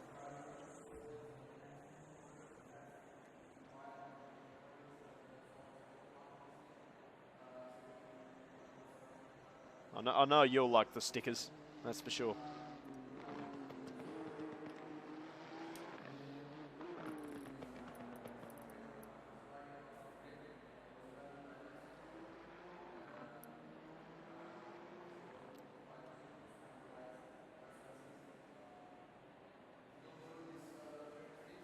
So, we're going to have to talk about drive of the race. So we'll have to go back to have a look at qualifying. So, is there someone I wanted to see where he started? Cesano. I think Cesano had put in a great performance throughout that race. I think he would have come out ahead of Ball. If he had stuck with that, if he had made the decision earlier to stay out rather than slow down and then have to get back up to speed. So, great performance from him in the first race. So, as our drivers are going to have a little break, I think we still have one driver on track, who is Stefano Rasciuti. Oh, that's not what we wanted. So Stefano Rasciuti just out doing some laps and testing some changes to the GTR. The GTR is a bit of a tough car to set up, I think. It certainly doesn't rely on a lot of downforce. It's more of a mechanical grip car. Certainly performing rather well in the Super GT series, that's for sure. The real life one. Fortunately, we haven't got a GTR in the GoRace Promotions Super GT League. Got plenty of them in GT 500, but just none in GT3.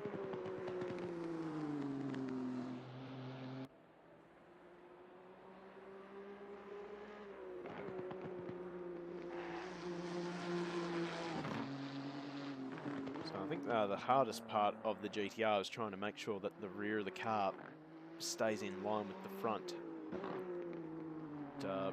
Once you get it set up, it really looks after the tyres well.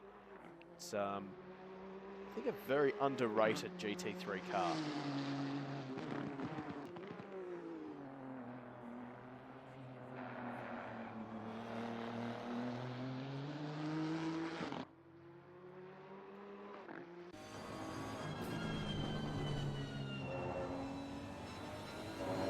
Join Rasciuti on board for a lap around here.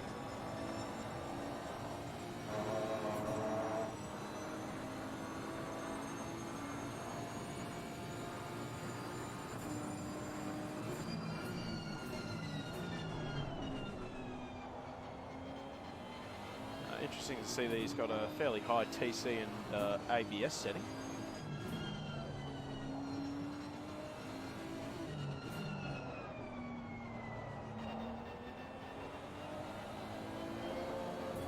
don't use a lot of TC myself. I'm down at like 2 and 2.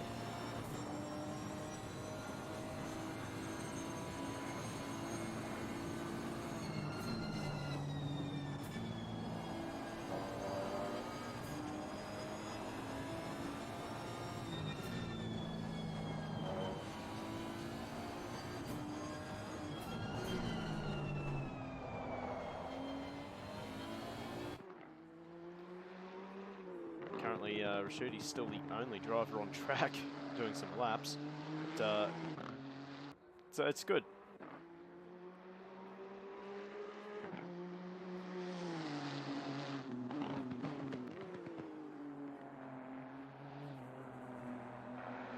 In fact, while we're waiting for the shootout to begin, we're going to take a little break ourselves. We'll leave you with Stefano Rashudi cutting laps, and we'll actually leave you on board with him. So we'll see you in a couple of minutes.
Okay, we are back.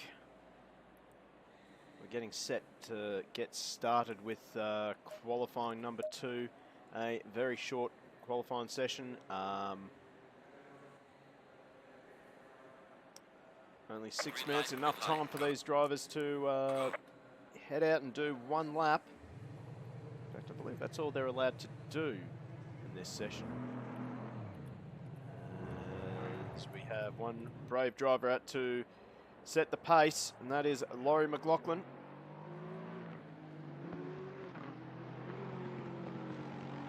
So, and he's got Stefano Rasciuti just behind him in the mighty GTR.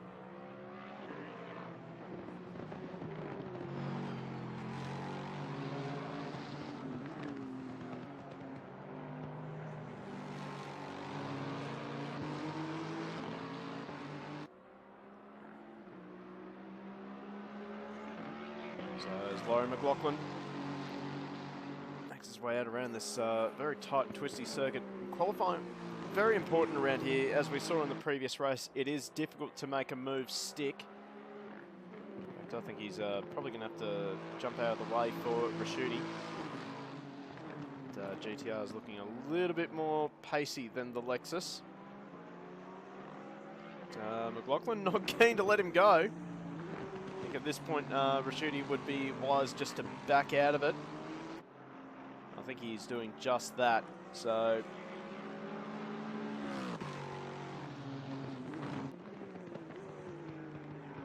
McLaughlin will be the first car to start setting a lap.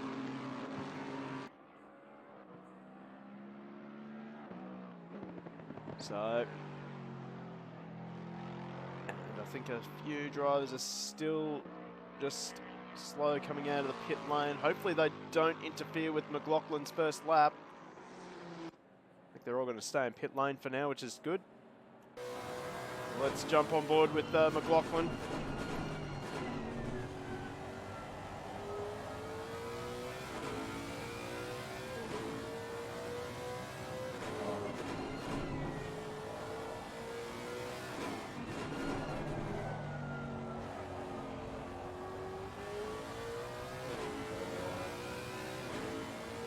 Nice exit. The Lexus is looking really smooth this session.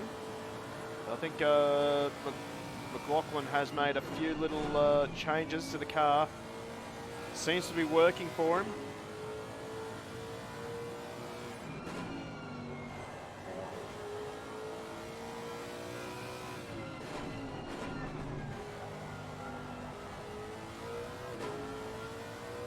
You can see by the steering inputs that the Lexus is being rather well behaved on this lap. It's first, well, it's only lap in anger for this session.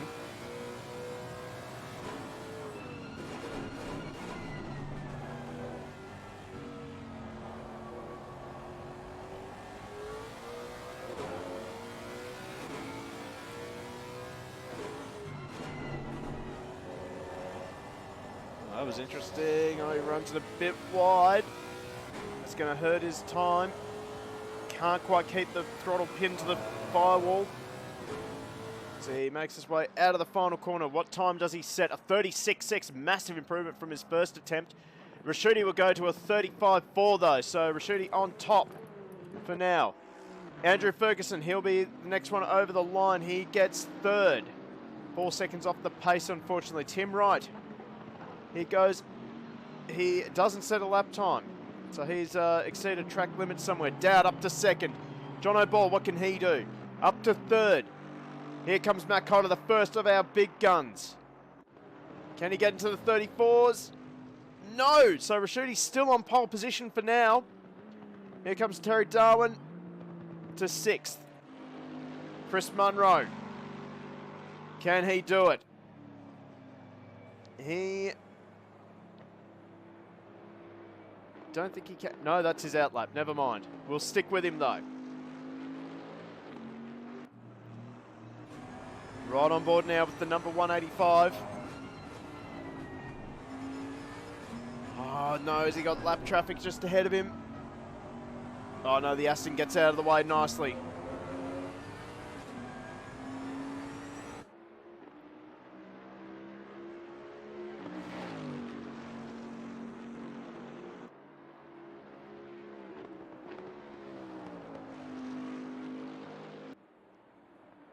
Oh, Munro's binned it. Oh no, that's the end of his session. So Chris Munro is going to be buried in the pack. Lets it run into the fence. Not happy with that. So, oh, Rashidi, he's gone around for another lap. That's, I think that's going to be not looked on favourably by our stewards. So, Tim Wright, he's stuck down in 12th. See if we can't find someone else. So, Vanderham, saw him just exiting pit lane. Don't think he's...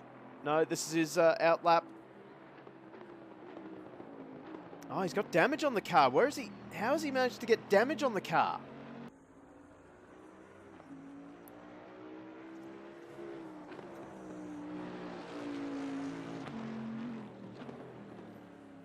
So this will be an entertaining race. Chris Munro buried in the pack. Our race 1 winner.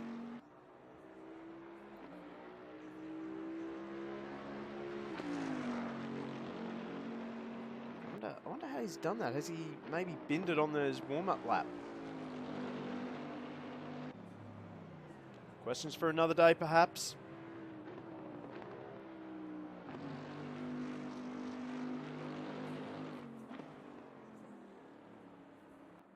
Wait and see what he can do. Right on board with him now. See how the Bentley is handling. Look at the smooth inputs from Vanderham. Vanderham's actually one of the drivers in this series that actually runs in our Super GT League as well. And he runs in the Honda GT 500.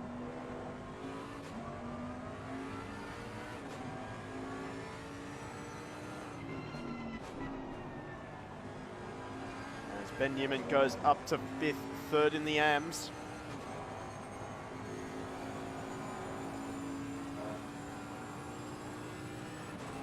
So what does Vanderham stop the clock at? It's only good enough for 16th.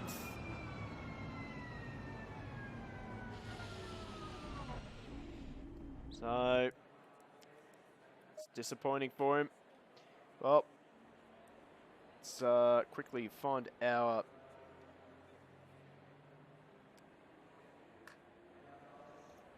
So here's our grid right here. So Stefano Rasciuti manages to put his GTR on the front row. Next to him will be Matt Cotter, the second place driver from race number 1. Lucas Dowd off of row number 2. Next to him will be Lockie Nichols in the Lamborghini Huracan. Ben Newman and John O'Ball will make up row 3. Row 4 will be Malith Ataniak and Laurie McLaughlin. Row 5 is Terry Darwin and Alex Spinozzi. Susanna and Paul on row 6.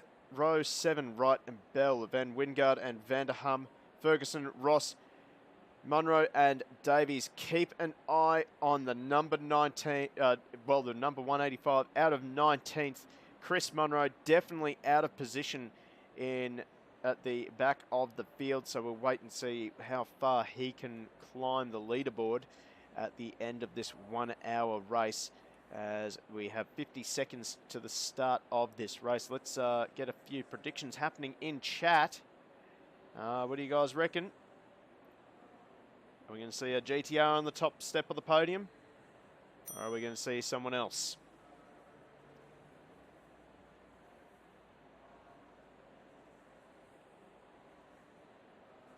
We're maybe going to see Nichols get onto the top step.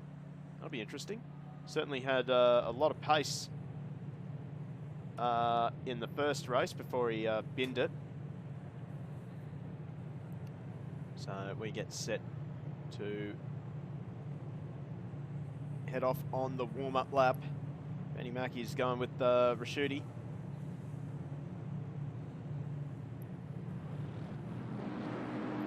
As the field makes their way off. We have one car very slow to get away. That is not Lucas. Yes, it is Lucas Dowd.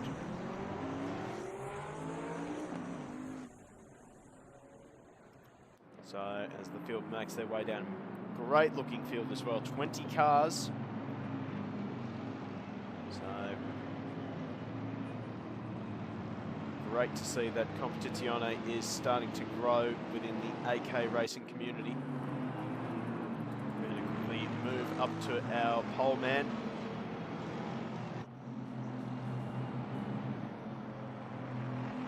Which is Stefano Rasciuti.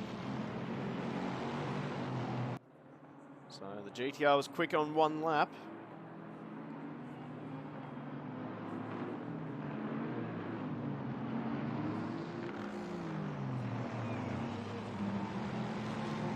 Can he keep the pace for 1 hour? And can he make the GTR, already a pretty wide car, even wider than what it is already?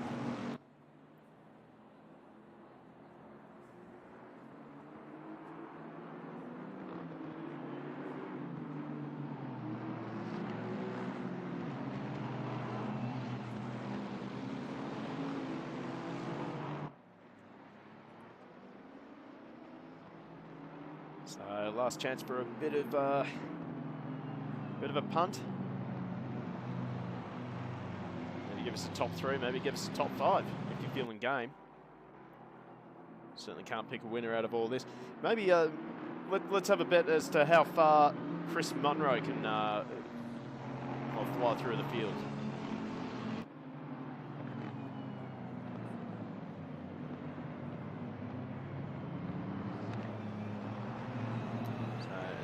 Set for a start. We're going to quickly fly around to the main straightaway. Have a quick look around the circuit as well. So as we get into position,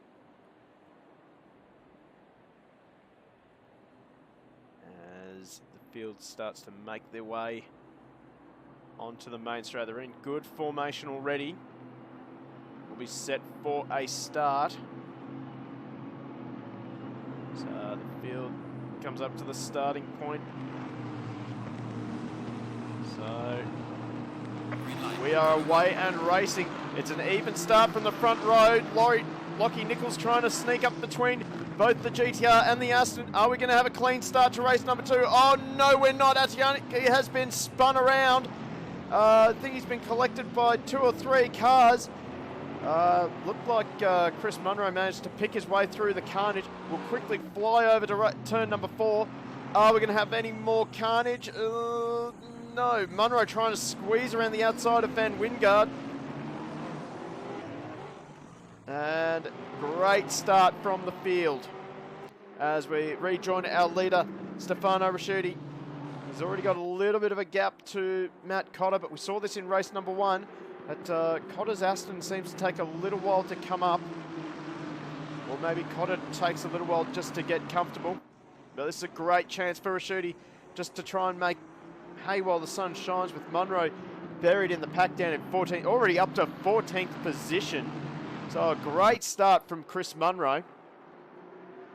And Lockie Nichols already up to 3rd position again. For the second race in a row. We'll see if he can maintain the pace again, although he's got Dowd all over the back of him.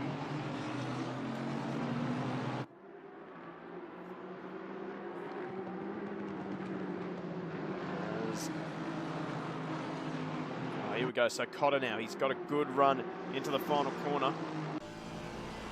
And in fact, Rasciuti had a bit of understeer. He missed the apex big time in the last corner. Rasciuti's going defensive early down the main straight.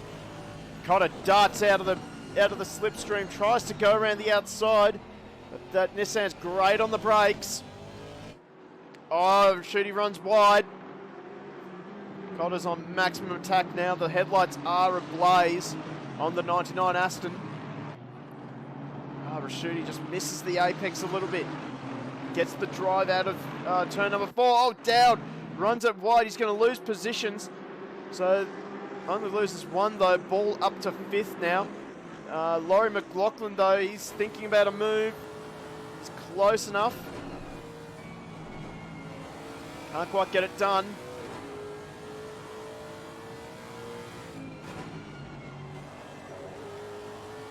And it's... well, everything seems to settle down for now. Spinozzi all over the back of McLaughlin. He's got Newman and Bell as well. So Connor Bell having a much better start to race number 2 than what he did in race 1. Certainly not getting hip and shouldered yet.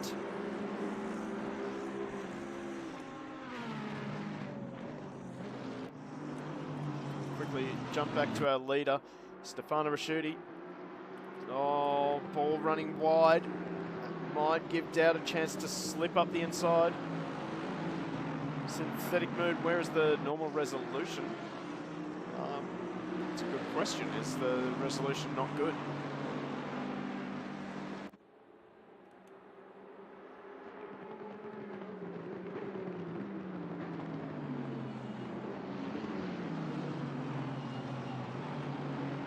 It's a very good question. I have no idea why video is not.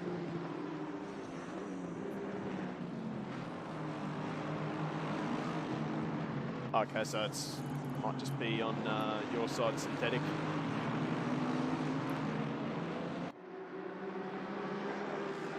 So that's an odd one. You're certainly not the first one to mention that. So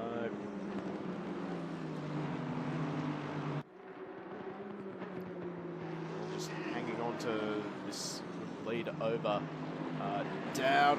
Gets it sideways. It's vulnerable in the Renault box.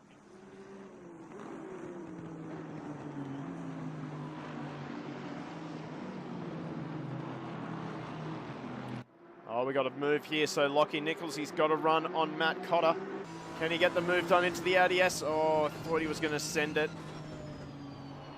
The torpedo manages to hang on again.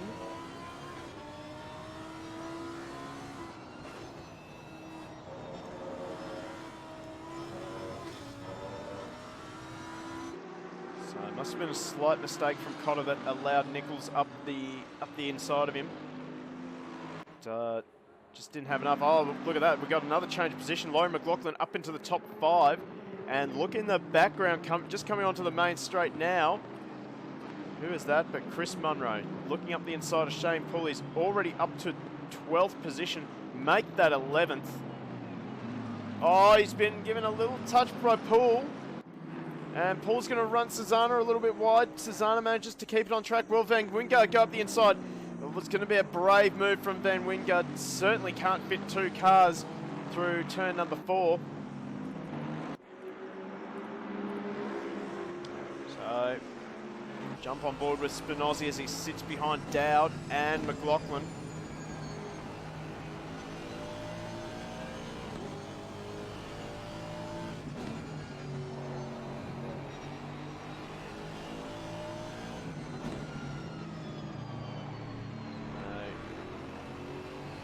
Looking like a great battle.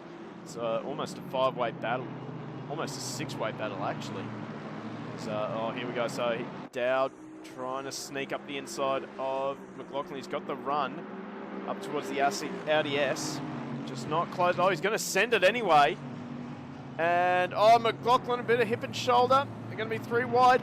Can Connor Bell... I've gone the wrong way with my keyboard. Oh, no, McLaughlin into the fence. So, oh, and Connor Bell has been turned around. He's done a full 360 and he keeps going.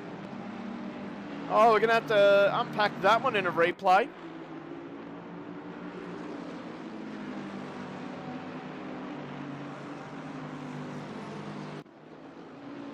Oh, and it's still going on. Anthony Cesana up the inside of McLaughlin. McLaughlin, I think, is just going to have to surrender the position, and he does. He tries to argue around the outside. He's going to lose a few more if he keeps arguing. But, geez. Munro up into the top 10 already.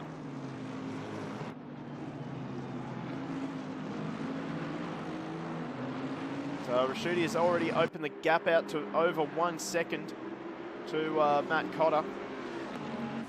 Jump on board now with Chris Munro as he tries to pick his way through this snarling battle pack headed by Vanderham. So Connor Bell, he'll have some sort of damage on the front of that Ferrari. You see the 2 Kangaroo Valley teammates just bickering with each other enough just to close the field up behind them. It's allowed Alex Spinozzi to open up a gap and get away from them. Are we going to see a send here? No, not quite. Munro backs out of it.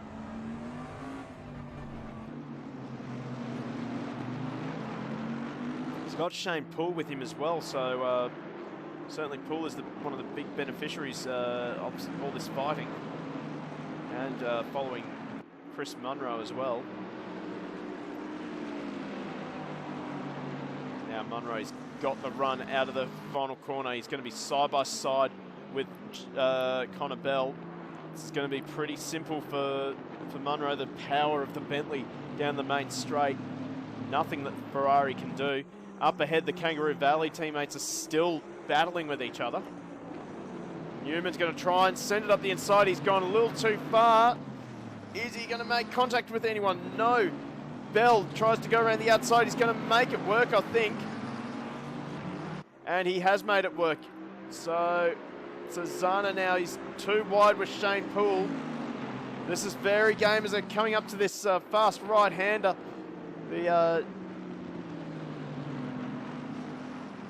Poole sideways. It will give Cesana a chance around the outside into the Marlboro box. They're still side by side going to the Renault box. Can Poole hang on? Cesana's sticking it around the outside. And he'll have the inside line for Vodafone. Not quite. They're still side by side. This is 3 corners now. They've been side by side. This is allowed Van Wingard and Dowd back into the battle.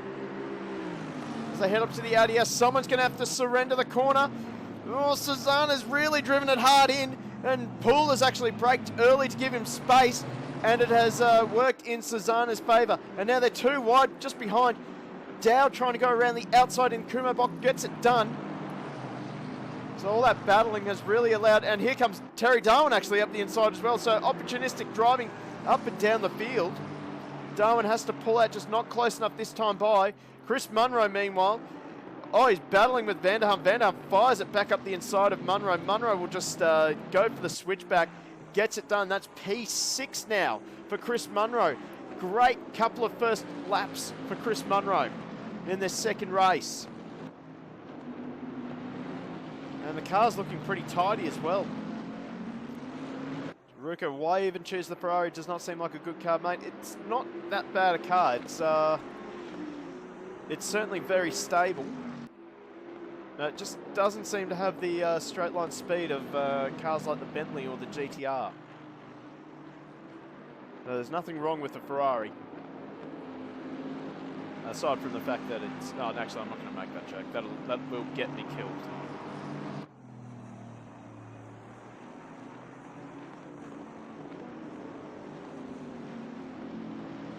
So, still got this battle going on here. Shane Poole and Lucas Dowd. Dowd's all over the back. Oh, Van Wingard's run wide. That might give Terry Darwin a chance around the outside. Oh, he sent it. If he gets it done, this will be a great move. And oh, they're still side by side. Van Wingard's not letting it go. But I think Terry Darwin's got enough of an overlap. And he will just slam the door shut. So great little exchange there between Darwin and Van Wingard. Although it's not over yet. McLaren is quite good in a straight line. And as I say it, Van Wingard pulls out of the slipstream early down the main straight. He'll have to try and pull it up. Oh, they're squeezing each other.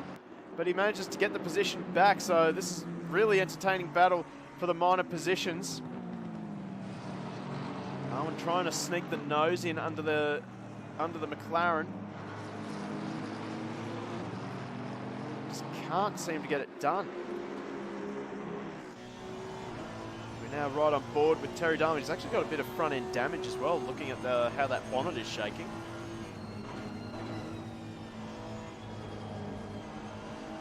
Ruka, I think the Lambo and the Audi are pretty good in a straight line as well.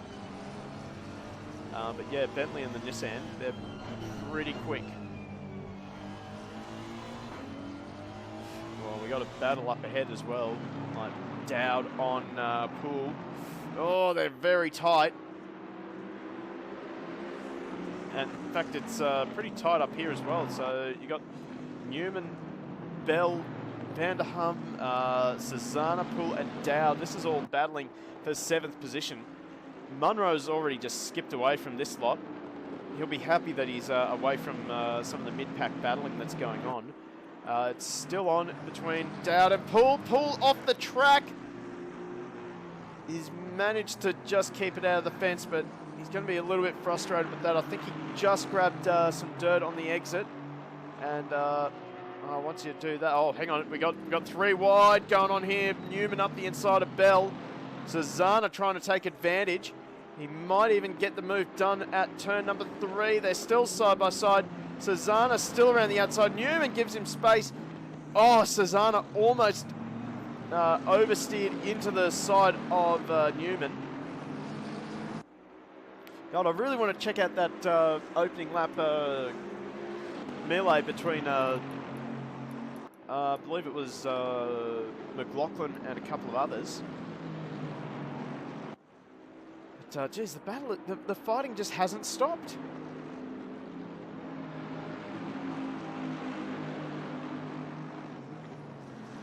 Susanna going defensive from Dowd. Dowd might try and send it up the inside at Vodafone, not close enough this time by. Now we're right on board with Dowd. Is he close enough for a send into Audi? No, because Susanna just goes a little bit defensive at the last second. Dowd is doing everything so well, just pressuring Susanna.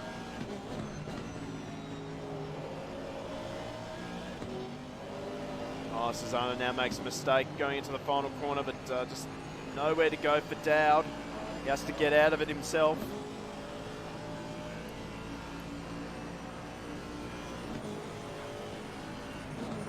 Oh, here we go. Send from Dowd. He hasn't got it done.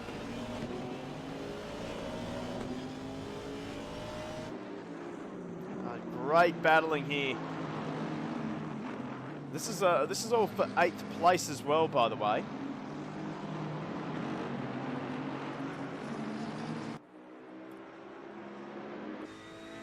Now look out the back of Bell's Ferrari. Now we saw that Bell ended up in the tyre barrier or the fence in that opening few lap melee at the Audi S. So he'll be carrying a fair bit of damage, and that'll be affecting his turn-in and even mid-corner grip.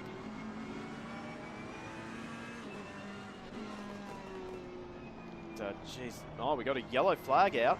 Car 69, that's Laurie McLaughlin. He's had a lose out of Vodafone. So a nightmare race. Looking so good for McLaughlin, but they got caught up in that incident right here earlier in the race, and that's just absolutely ruined his race. So he's come into the pits to repair the damage. 3 leeches, where am I? What's going on? Who are you? Well, mate, you're at Go Race Promotions. You're watching AK Racing. The ACC Sprint Series, round number 7. And, oh, sorry, I'm going to have to come back to that. There was a little bit of a touch there between Newman and Bell. So, I have a feeling that Bell might be a little bit upset about that.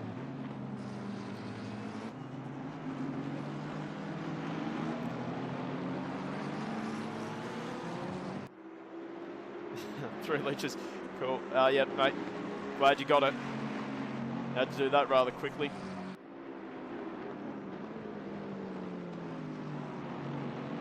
So, I reckon the Discord will be on fire a little bit there for Connor Bell. Just saw he got a little bit of a nose to tail contact. Oh, hang on. So Newman's actually readdressed the situation. So Great sportsmanship, sorry, between our drivers. Aussies on track doing each other mean stuff. I think that's English that you're trying to write, and well, yes. Now Susanna finds himself at the front of this snarling pack. But we actually also have some Kiwis out there too, so yeah.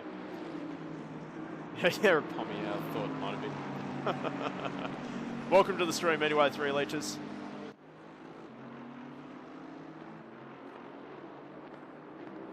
So, Dowd now trying to sneak it up the inside. Got the Battle of Britain Part 2 with an Italian.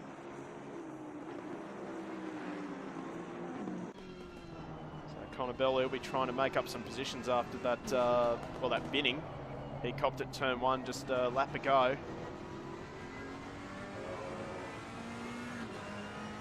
He loses a lot of time coming out of the 4th corner.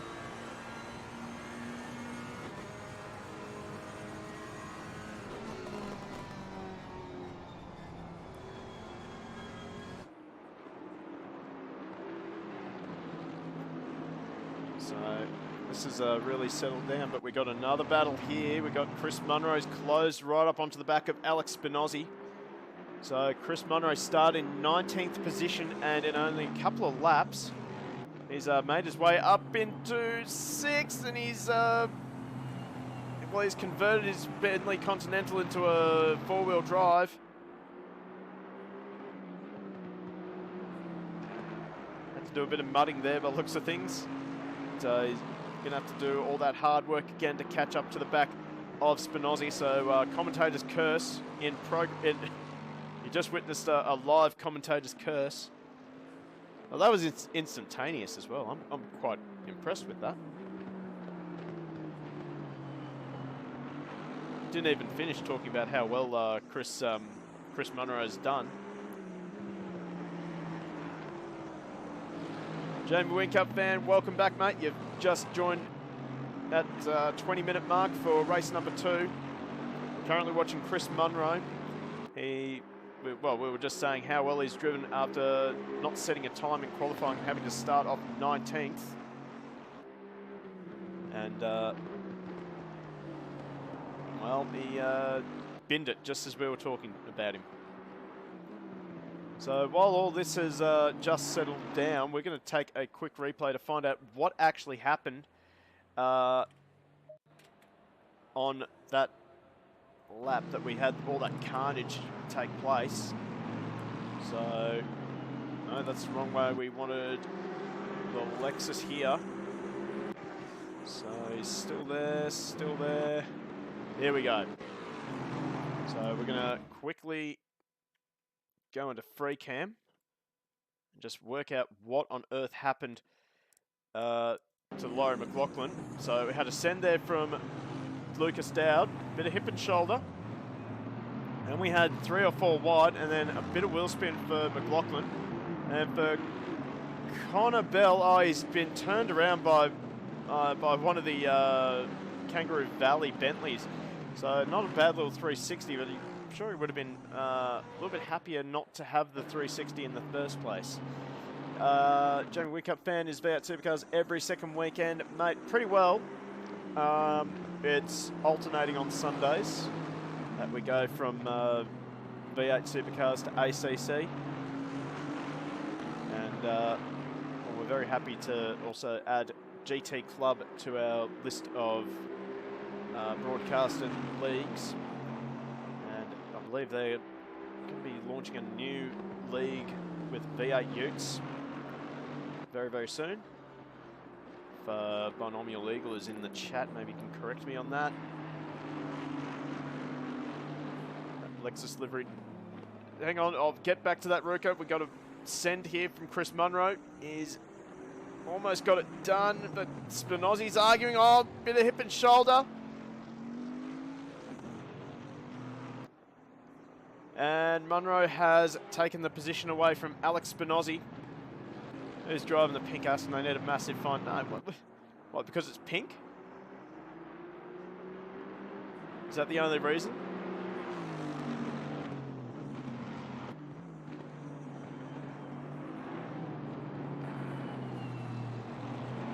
So Spinazzi falls back down to 6th place.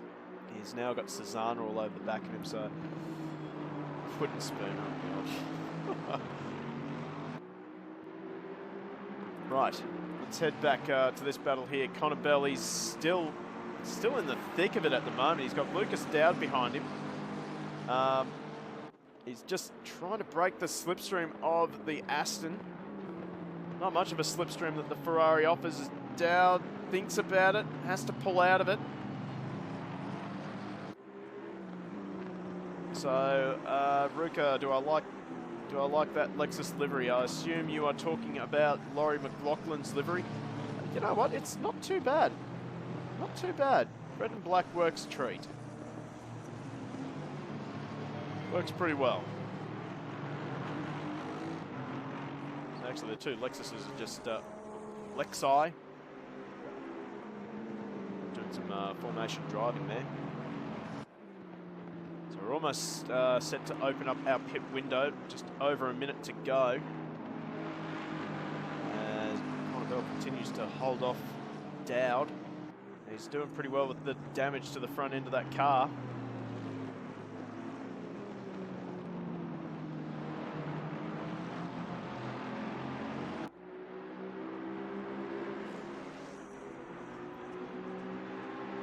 So, to the ADS they go. So Connor, you can just see he's just struggling to get the front end to point in the way he wants it. He's still able to just do enough to just keep a little bit of a gap between himself and Dowd. It's this corner here that this front end damage will be hurting him the most. So you really need the front end to play the game around the final corner, and in fact it hasn't played the game for him this time. And Dowd will get the run around the outside and into turn number 1. He's gone the wrong side. Bell is just going to hang him out to dry.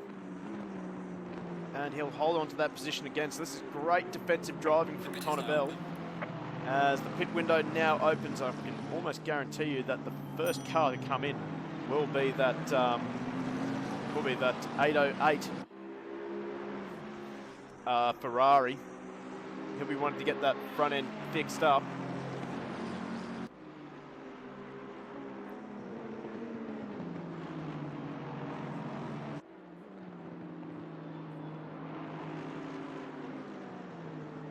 We also haven't really touched on one driver who's still doing really well, and that's Lockie Nichols, currently in 3rd position and our top-ranked AM driver. So great performance from him. He was actually matching Matt Cotter and Stefano Rasciuti, but he's just started to drop off a little bit here. So little tiny mistakes that we generally see from AM drivers.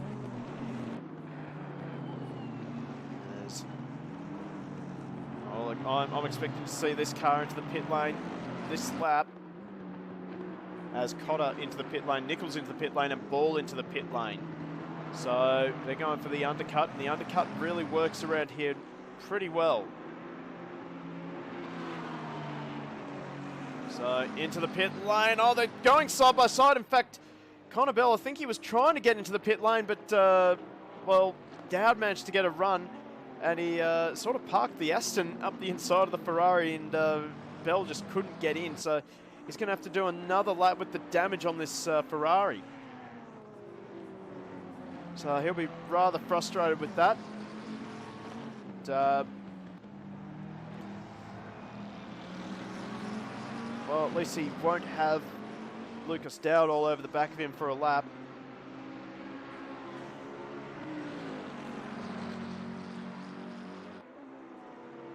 So that'll be at least one positive from that mistake there. For really, can we call it a mistake? Maybe a late decision from this man here.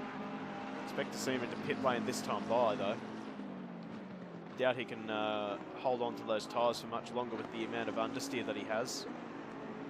But let's check in with our race leader, Stefano Rasciuti.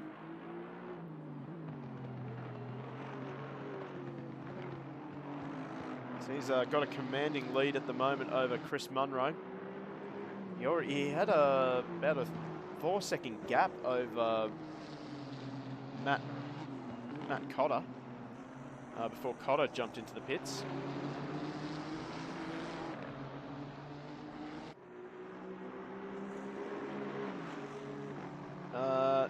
What's wrong with the Lexus on this track, mate? Don't think there's anything wrong with the Lexus on this track. I think just every single accident during this race has involved the Lexi in some manner. In fact, I think all of them are in the pit lane. I think they parked it. Oh no, they haven't parked it. They're still out on track circulating. They're a couple of laps down though, unfortunately.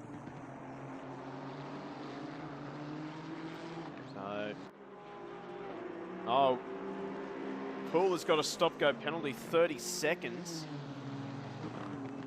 I would say that'd be speeding in pit lane for Poole.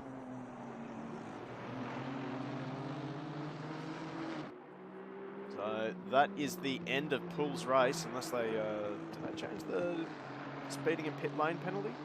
Don't think they do. And that's why. You're about to do a race, you practice your pit entry.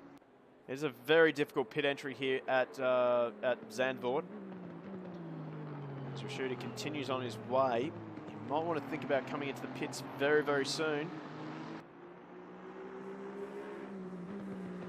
3 leeches. Now Panorama, baby, I wish I lived with koalas and kangaroos. Don't forget the drop bears, mate. Never forget the drop bears.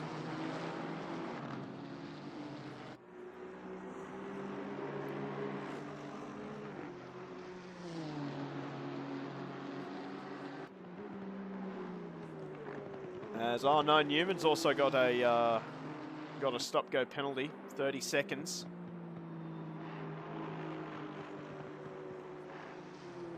So, once again, practice your pit entries, people.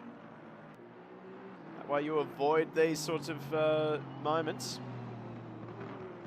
So, Chris Munro's into pit lane as well. He's already done his pit stop. So, imagine that this lap we will see the 122 Nissan into the pit lane. So Rashuti has really got this GTR working. Once again, as I've detailed earlier in the stream, the GTR fairly difficult to set up, but once you get it right, it is an absolutely easy car to drive. And in fact, Rashuti's yep, now he's into pit lane. So he's got it. I think he got it slowed down just enough. So, oh, here we go. So we got 10, 11, and 12. 3 in a row. 9, 11, 12, sorry.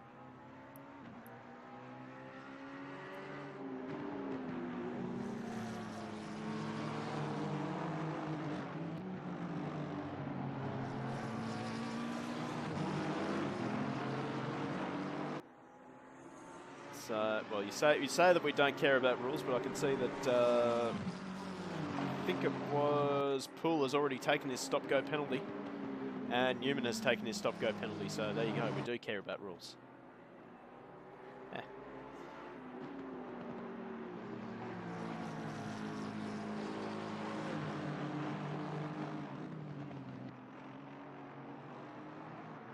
So. Oh, in the background there, Lucas Dowdy manages to get around Terry Darwin. Terry Darwin's still got that damage on the front of his Honda. So, I'm not sure if he just decided to leave the damage and not take the penalty for repairing it. Maybe it's just not affecting him too much.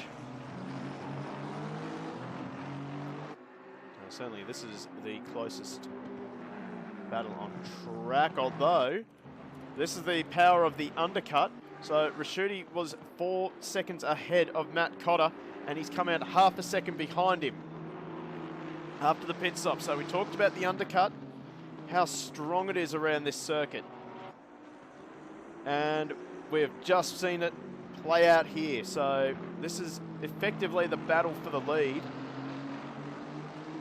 So Rashuti will be absolutely kicking himself for this.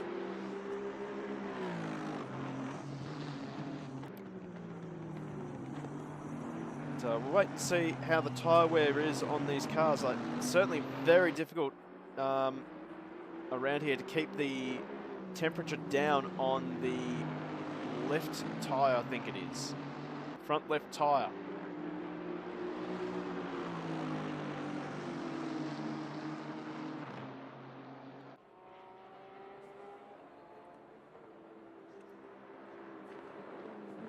Oh, here we go. Oh, no.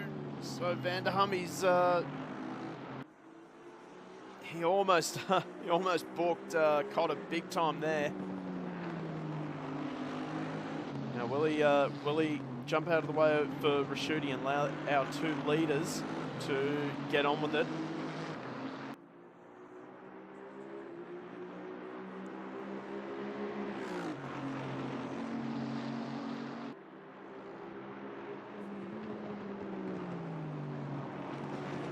Oh, saw that just, and Van der Hum does get out of the way of Raschuti just in time. A big slide though.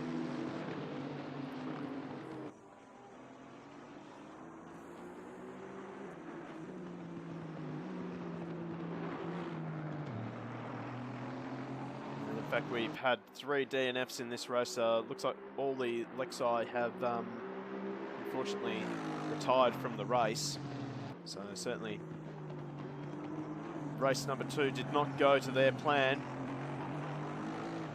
And, especially after such a strong performance in qualifying from Laurie McLaughlin, he'll be one very frustrated man sitting at home after he got involved in a little bit of hip and shoulder at the Audi S. But I have to say, Raschuti not really making much of an impression on Matt Cotter. Back to 35.8 versus a 35.9 for Raschuti. Dom Campbell 06, do you have an Xbox League? Xbox League, sorry. Not that I'm aware of. I don't think AK Racing has an Xbox League. Go Race Promotion Sim Sports doesn't have an Xbox League. I think we're all exclusively PC, mate. Sorry, man.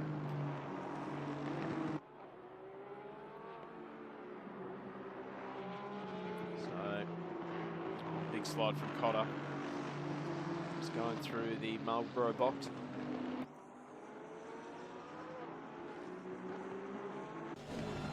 Oh, we had the right camera. There we go.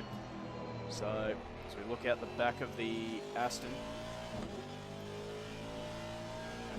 so we see that red GTR.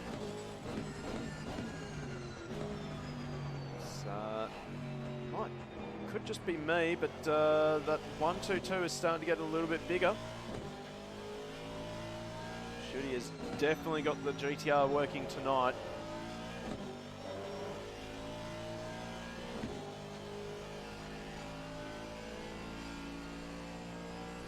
At the moment, we're not really seeing much action here, so let's bring you some action straight away as soon as we find them. Here we go. So Lucas Dowd, he's still under pressure from Terry Darwin. I thought that Dowd might pull away from Darwin, but certainly hasn't happened. And these two are continuing the battle. And this is for the last spot in the top 10. Dowd gets a little bit of mid-corner understeer. That's going to help Darwin.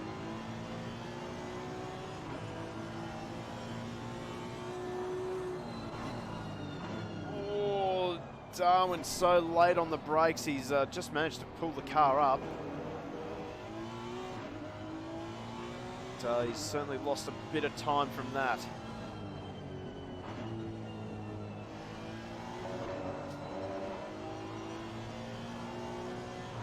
As Raschuti has now actually got the gap down to a second between himself and Cotter. Oh, what's going on here? So we got Van Wingard trying to go around the outside of Connor Bell. I just saw that in the background of that previous shot. So Bell still, I think he still has damage on the front of that Ferrari, which is quite, whoa. Mouse sensitivity a little bit high. He's still got damage on the front of the Ferrari unless he repaired it and then got more damage somehow. So That's a very bent front end.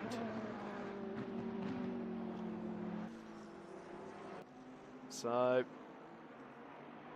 oh, look at that. The gap is under a second now between Rashudi and Cotter.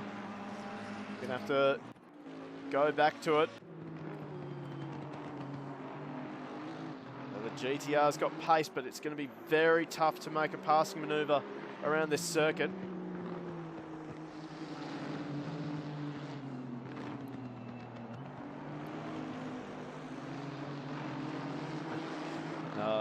Three litres, would you be able to do it with 16-degree air temperature and 22 track temperature?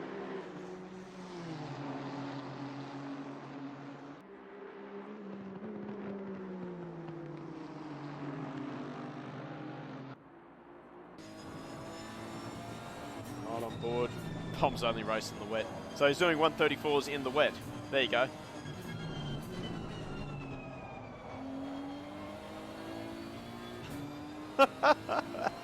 Oh, I love chat.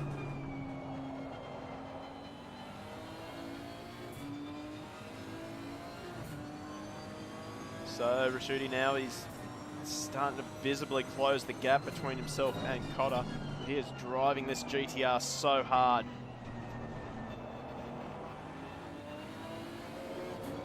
Look at that, he's right in slipstream range of the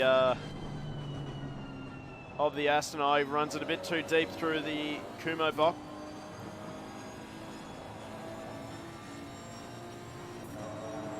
And that allows Cotter to just pull away a little bit. I think it's only a matter of time before Rashudi latches onto the back of the Aston ahead. But the question will be, where will he make the move? Where can he make the move? Zandvoort is not a very wide circuit.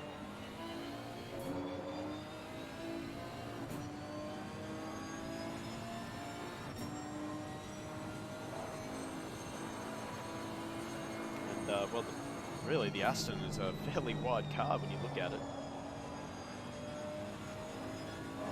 And then you've got the GTR, which is also a very wide car.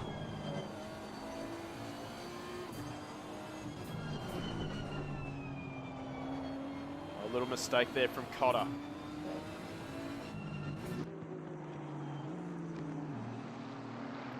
I should really turn off the chat overlay. That's getting a little bit distracting. The banter, I love it.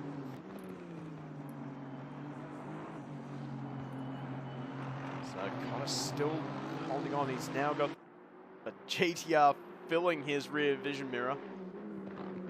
But all he has to do is just stick to his lines, stick to his pace. Should be able to hang on for 19 minutes, you'd think.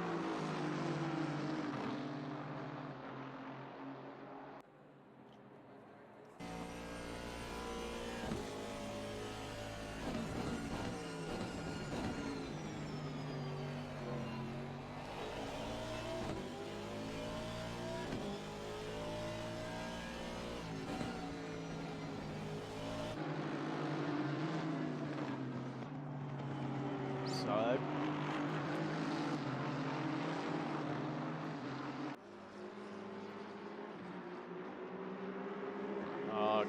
Goldie Bros, you don't have to go, you can stay. Oh, thanks, 3 leeches. We love our northern cousins as well. By the way, thanks for deporting all your criminals to the paradise country. Much appreciated.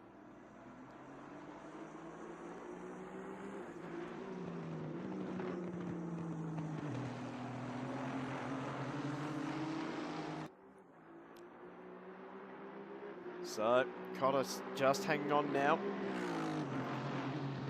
And thanks for the follow, 3 leeches. Much appreciated, man. Much love to you. So let's jump back on board with Rashudi.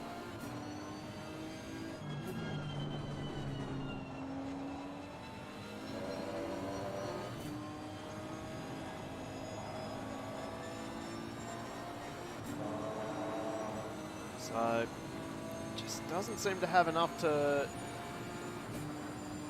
close the gap in the final sector and get close enough to try and make a move into turn number 1, which is one of the only realistic passing opportunities on this circuit.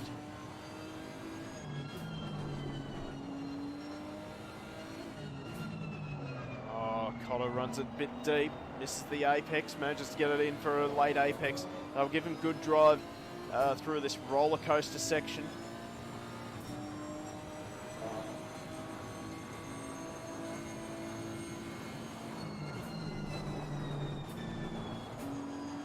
Just see the tail of the Aston just waggling around a little bit. I wonder if Cotter has just used a little bit too much of the rear tyre. Now we're going to see a send. Oh, he thought about it.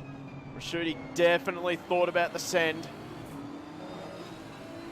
Oh, he's just not close enough at the moment.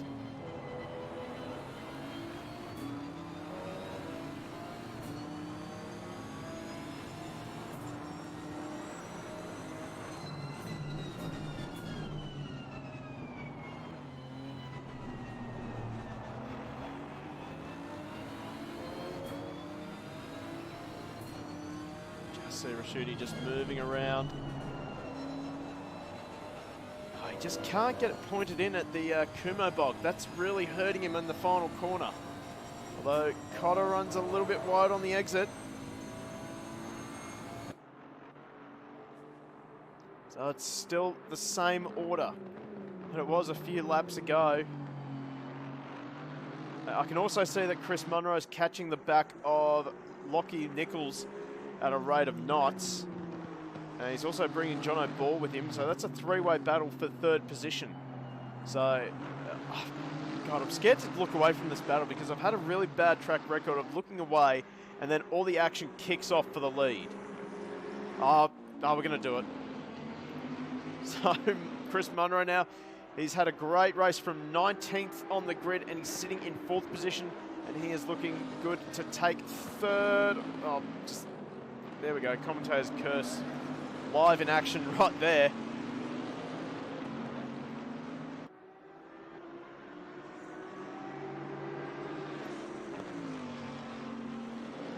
So, he's done a great job once again, just picking his way through the field, picking his battles rather effectively.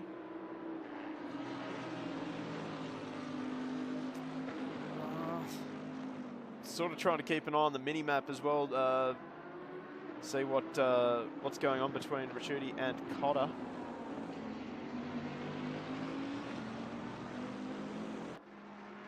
So right now, I'm going to have to look back at it.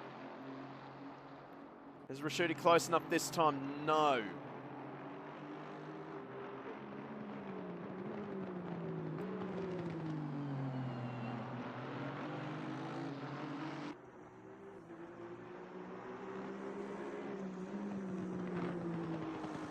So, I wonder if Rashuti's just starting to overwork the tyres a little bit.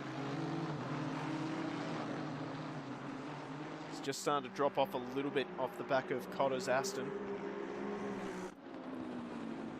Quickly check back in with those guys in a second. We've also got another little battle here. Wherever it is, there it is. So Alex Spinozzi and Anthony Cesano runs it very, very wide.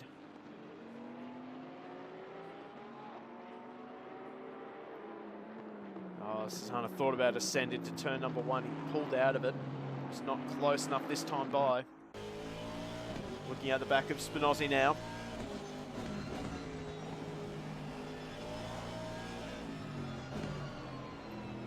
So, can Cesano try and make a gap wide enough for Bentley to fit through?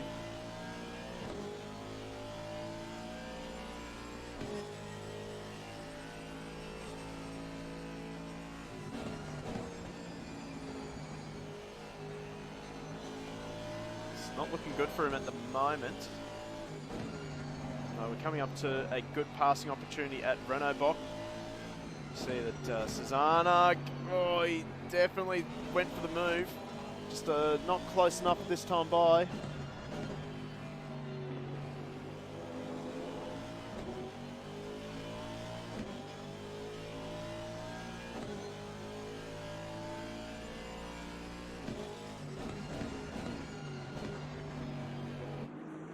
this is certainly shaping up to be an awesome battle as well. So Nichols is still holding off Chris Munro as well. I wasn't really thinking that Munro would spend this long behind Nichols, but as we've detailed, this circuit is not an easy track to pass on. Quickly going to just double check with our lead for the battle. Lead for the battle, yep. I just said that. Battle for the lead.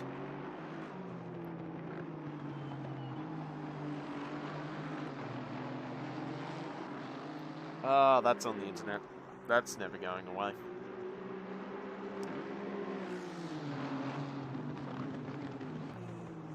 So anyway, Rashidi now just closing up on the back of Matt Cotter again. I thought I just saw a change for third position, but Nichols still there. Can Rashidi, can he get the run out of the final corner? It's just looking as though the Aston is strong enough in the final sector that it can just open up the gap, and Rashidi just cannot use the straight line speed of the GTR and the slipstream of the Aston.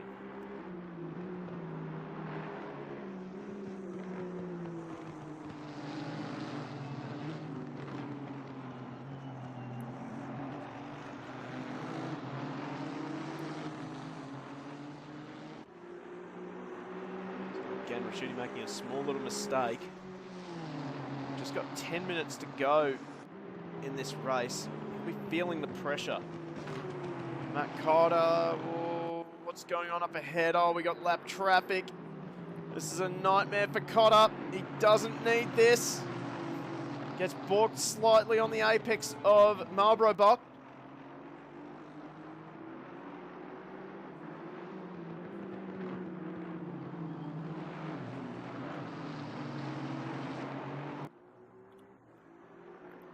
So Rashidi now, he's close enough this time by. Is he going to go for a ascendant out? Yes, he's close enough. He pulls out of it.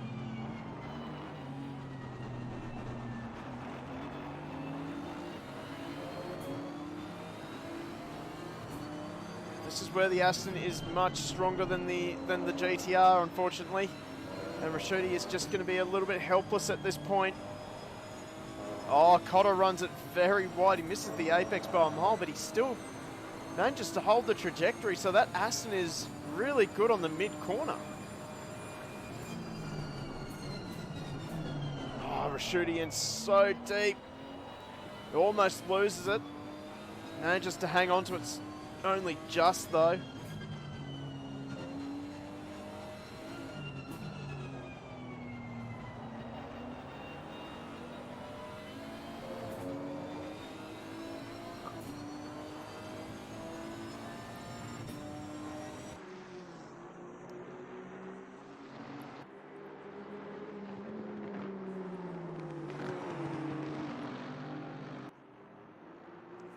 So again, Cotter survives another lap.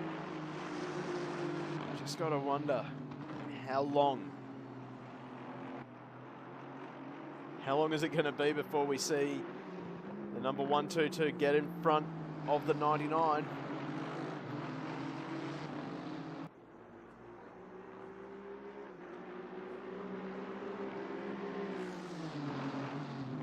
Does look as though the GTR is just strong in all the wrong places.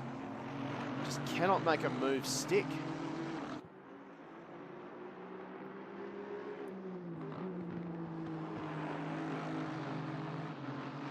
Again, they're going to complete another lap.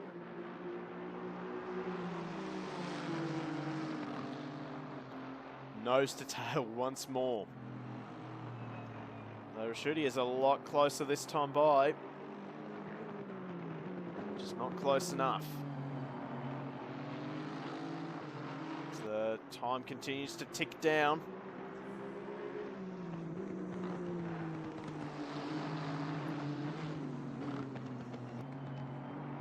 Cotter is doing an absolutely outstanding job holding off the GTR of Rashidi. Once again. We're not seeing that Cotter is having to go overly defensive anywhere. And it's not hurting, which doesn't hurt his mid-corner pace. And that's just not helping Raschuti in any way, shape or form.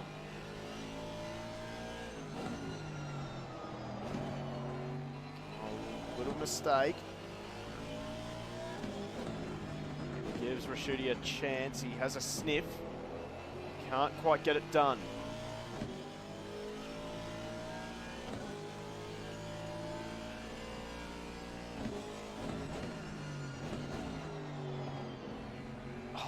Ladders the curb in the Audi S.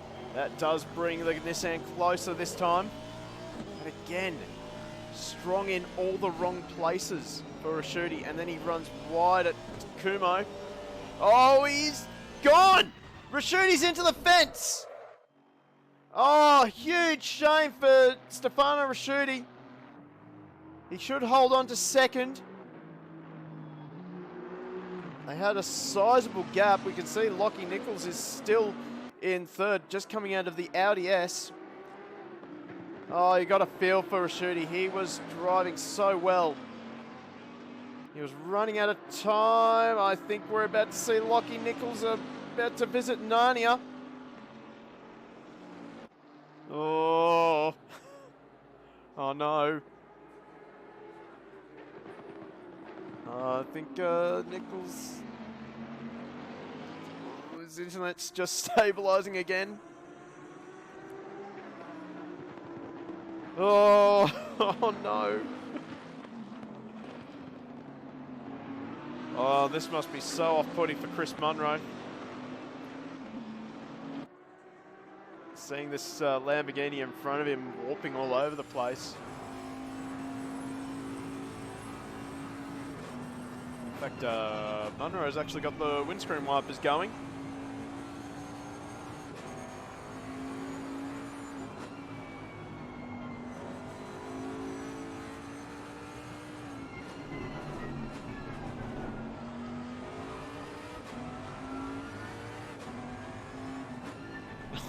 Ruka, that's mean.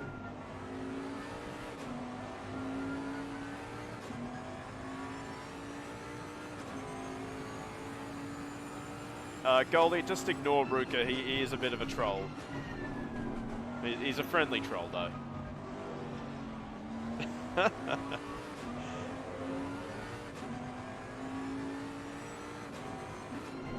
Oh, God, Ruka. That... Why haven't I banned that emoji? That emoji triggers me so much.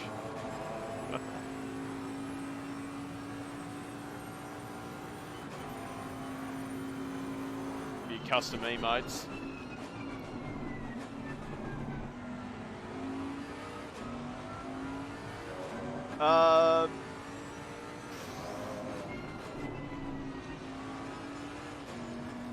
So, Goldie, I'll fill you in on this. Ruka is actually a friend of mine in real life, and he knows that I hate Porsches. So, he just trolls me.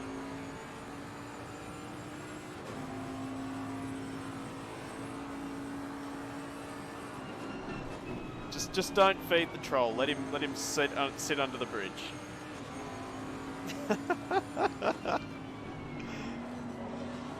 So, oh, here we go. Munro's going to go for a send here. He's trying to force the gap. Oh, that is close. That is tight racing.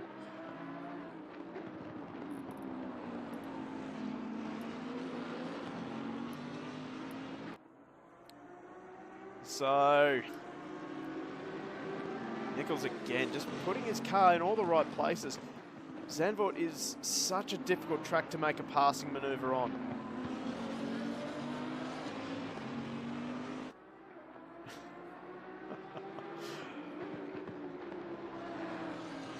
Goldie, everyone, we love everyone no matter what they follow, even if what they follow is slightly backwards.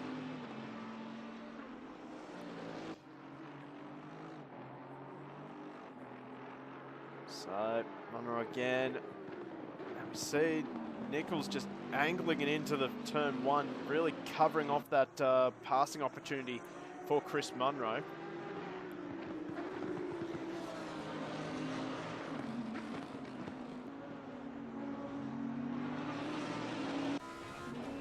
looking at the back of Nichols' car now. 2/10. This is what 2/10 looks like.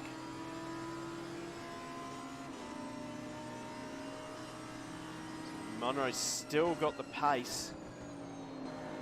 Oh, that's close. So, for Munro, he's just got to try and set it up for Renault Bock. But, oh, Nichols just covers it off immediately.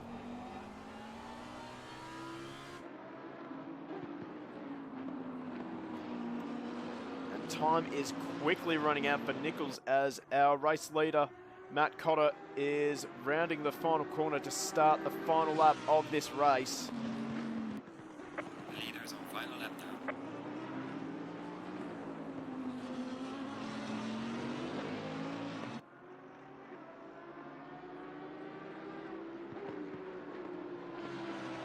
Wow, we've Ruka, you've really wound up Goldie there.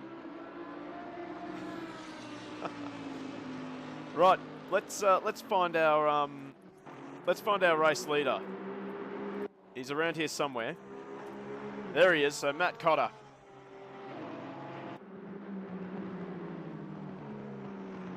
It's been a great race from him. Certainly withstood the pressure from Raschuti for almost 20 minutes, really. But he did not crack. He has. It's just been a fine drive from him.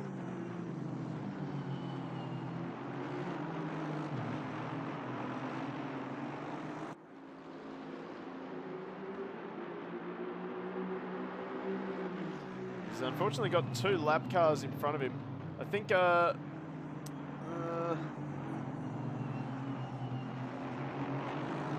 that was some very polite driving from Shane Poole. Actually, he's not racing for position, so never mind now.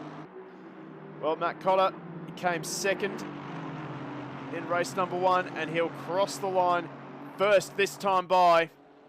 A great drive from Matt Cotter. The torpedo does it again. Stefano Raschuti, he's going to be absolutely gutted with that. He certainly had the pace in the GTR to take out the win. Just a slight mistake, and that's all it takes sometimes to end your race. Lockie Nichols has actually managed to hang on for a podium as an AM driver. Chris Munro, he fought back to 4th position, and he's binned it across the line in style. That is the golden bin, I have to say. Now Spinozzi and Cesana, this battle has been going on most of the race. Ball has managed to finish 5th, by the way. So, great drive from Jono Ball. And Spinozzi will hang on to 6th position ahead of Cesana. And then we're just waiting on the rest of the field to come on through. So let's see if we can't find some burnouts happening. There's got to be burnouts somewhere. Doesn't look like anyone's doing burnouts, actually. That's a shame. I thought at least a few people would have been doing burnouts. No, it doesn't look like it. Oh, there we go. We got Lockie Nichols. He's going to do something for us. Oh, there we go. He's going to do a bit of drifting in a Lambo. Who said you can't drift a Lambo?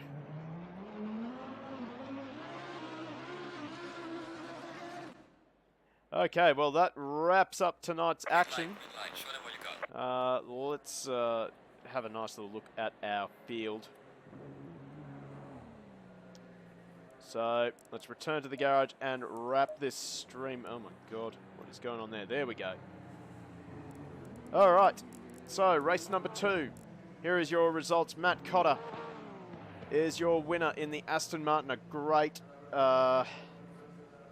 great strategy from him, getting the undercut on Stefano Raschuti, who finishes in 2nd position. Lockie Nichols takes out 3rd and the top-ranked AM driver. Well done to Lockie Nichols. He threatened it in race number 1, and he managed to get it done in race 2. Chris Munro, a fantastic recovery after starting 19th.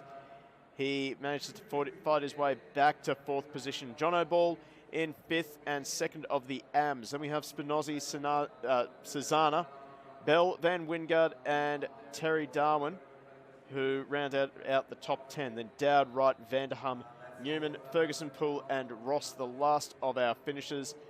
3 DNFs being Tim Davies, Malith Ataniak, Laurie McLaughlin, and then 2 non-starters, Ron Houlihan and Hallett. So that about wraps it up from us. We'll quickly have to talk about who the driver of the race for race number 2 was.